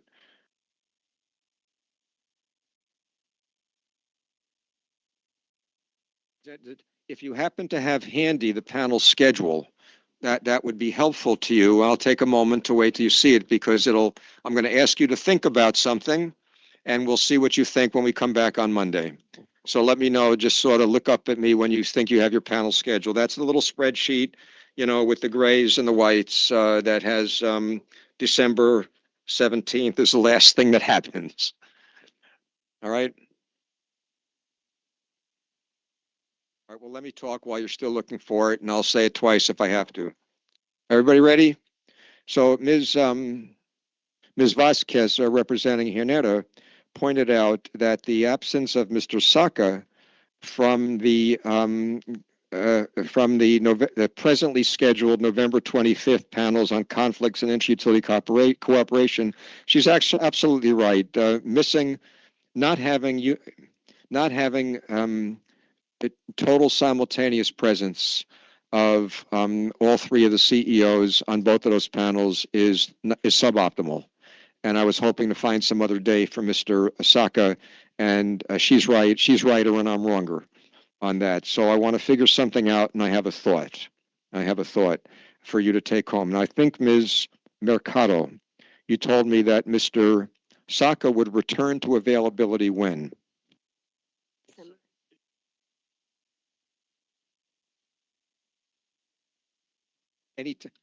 I need all availabilities, not one day. He becomes available after Thanksgiving? Yes. Okay. All right, everybody just hold on for a second. I've also been, like I said, opened up the question whether people want to specify topics and questions for the federal funds panel. Remember that? And you're gonna provide that to me on Thursday, and there's no responses. So here's what I'm thinking about out loud. It's actually the only way this puzzle fits together, is that we take the panel on federal funds, and I've actually been talking to one of my colleagues about this, and we move that panel to after rate design, to December 18th and potentially 19th. Remember, because we reserved that whole week. Yes, we reserved that whole week. I know it says right here, rate design December 15th to 17th, but there's still the 18th and the 19th. So my thought is this: if we move the, let me slow down for a second. If we move the federal funds panel to December 18th and 19th, we free up December 8th for the 2 3-hour segments on conflicts and utility and cooperation. That's just my first draft thought of how to solve this puzzle. Let me say it again. I'm not ruling anything. I want to hear what people say next week. The idea is that we take the inter-utility co-op and conflicts panels, which is a single day, and we move that to December 8th, which is where federal funds is. We take federal funds and we move it to directly after rate design. Rate design takes only 2 days, right? Then we would start on the 3rd day of the week. The point is, that's the way to solve the puzzle. The only suboptimality, and maybe people don't consider it suboptimal, is now we've made the Thanksgiving days off one extra, which unless I can figure out some other way to use that time, or maybe we'll end up not managing our time so perfectly and have an overflow. That's all I want to point out, and I would like to get, I would like to make a decision on this very soon because people make plans. Okay, I don't want to talk about it now, and neither does anybody else. Okay, Ms. Mercado, you got something? Because everybody wants to leave. I was going to say that we agree, but not. Well, I'm not making any decisions yet. I want to hear the negatives. I want to make sure that Mr. Saka is going to be healthy that day. I'm sorry. Okay, but there's a lot of other people involved here, and I'd like to hear any bright ideas for how to use November 25th, which could be Lawyers' Day. It could be Lawyers' Day. Why is everybody chuckling? It could be Lawyers' Day. Why aren't you celebrating Thanksgiving one day early? Because Hempling wanted to talk to lawyers, okay? All right, I hope you have a wonderful weekend. I appreciate everybody on the panel. Thank you for giving us so much to learn, and have a great weekend.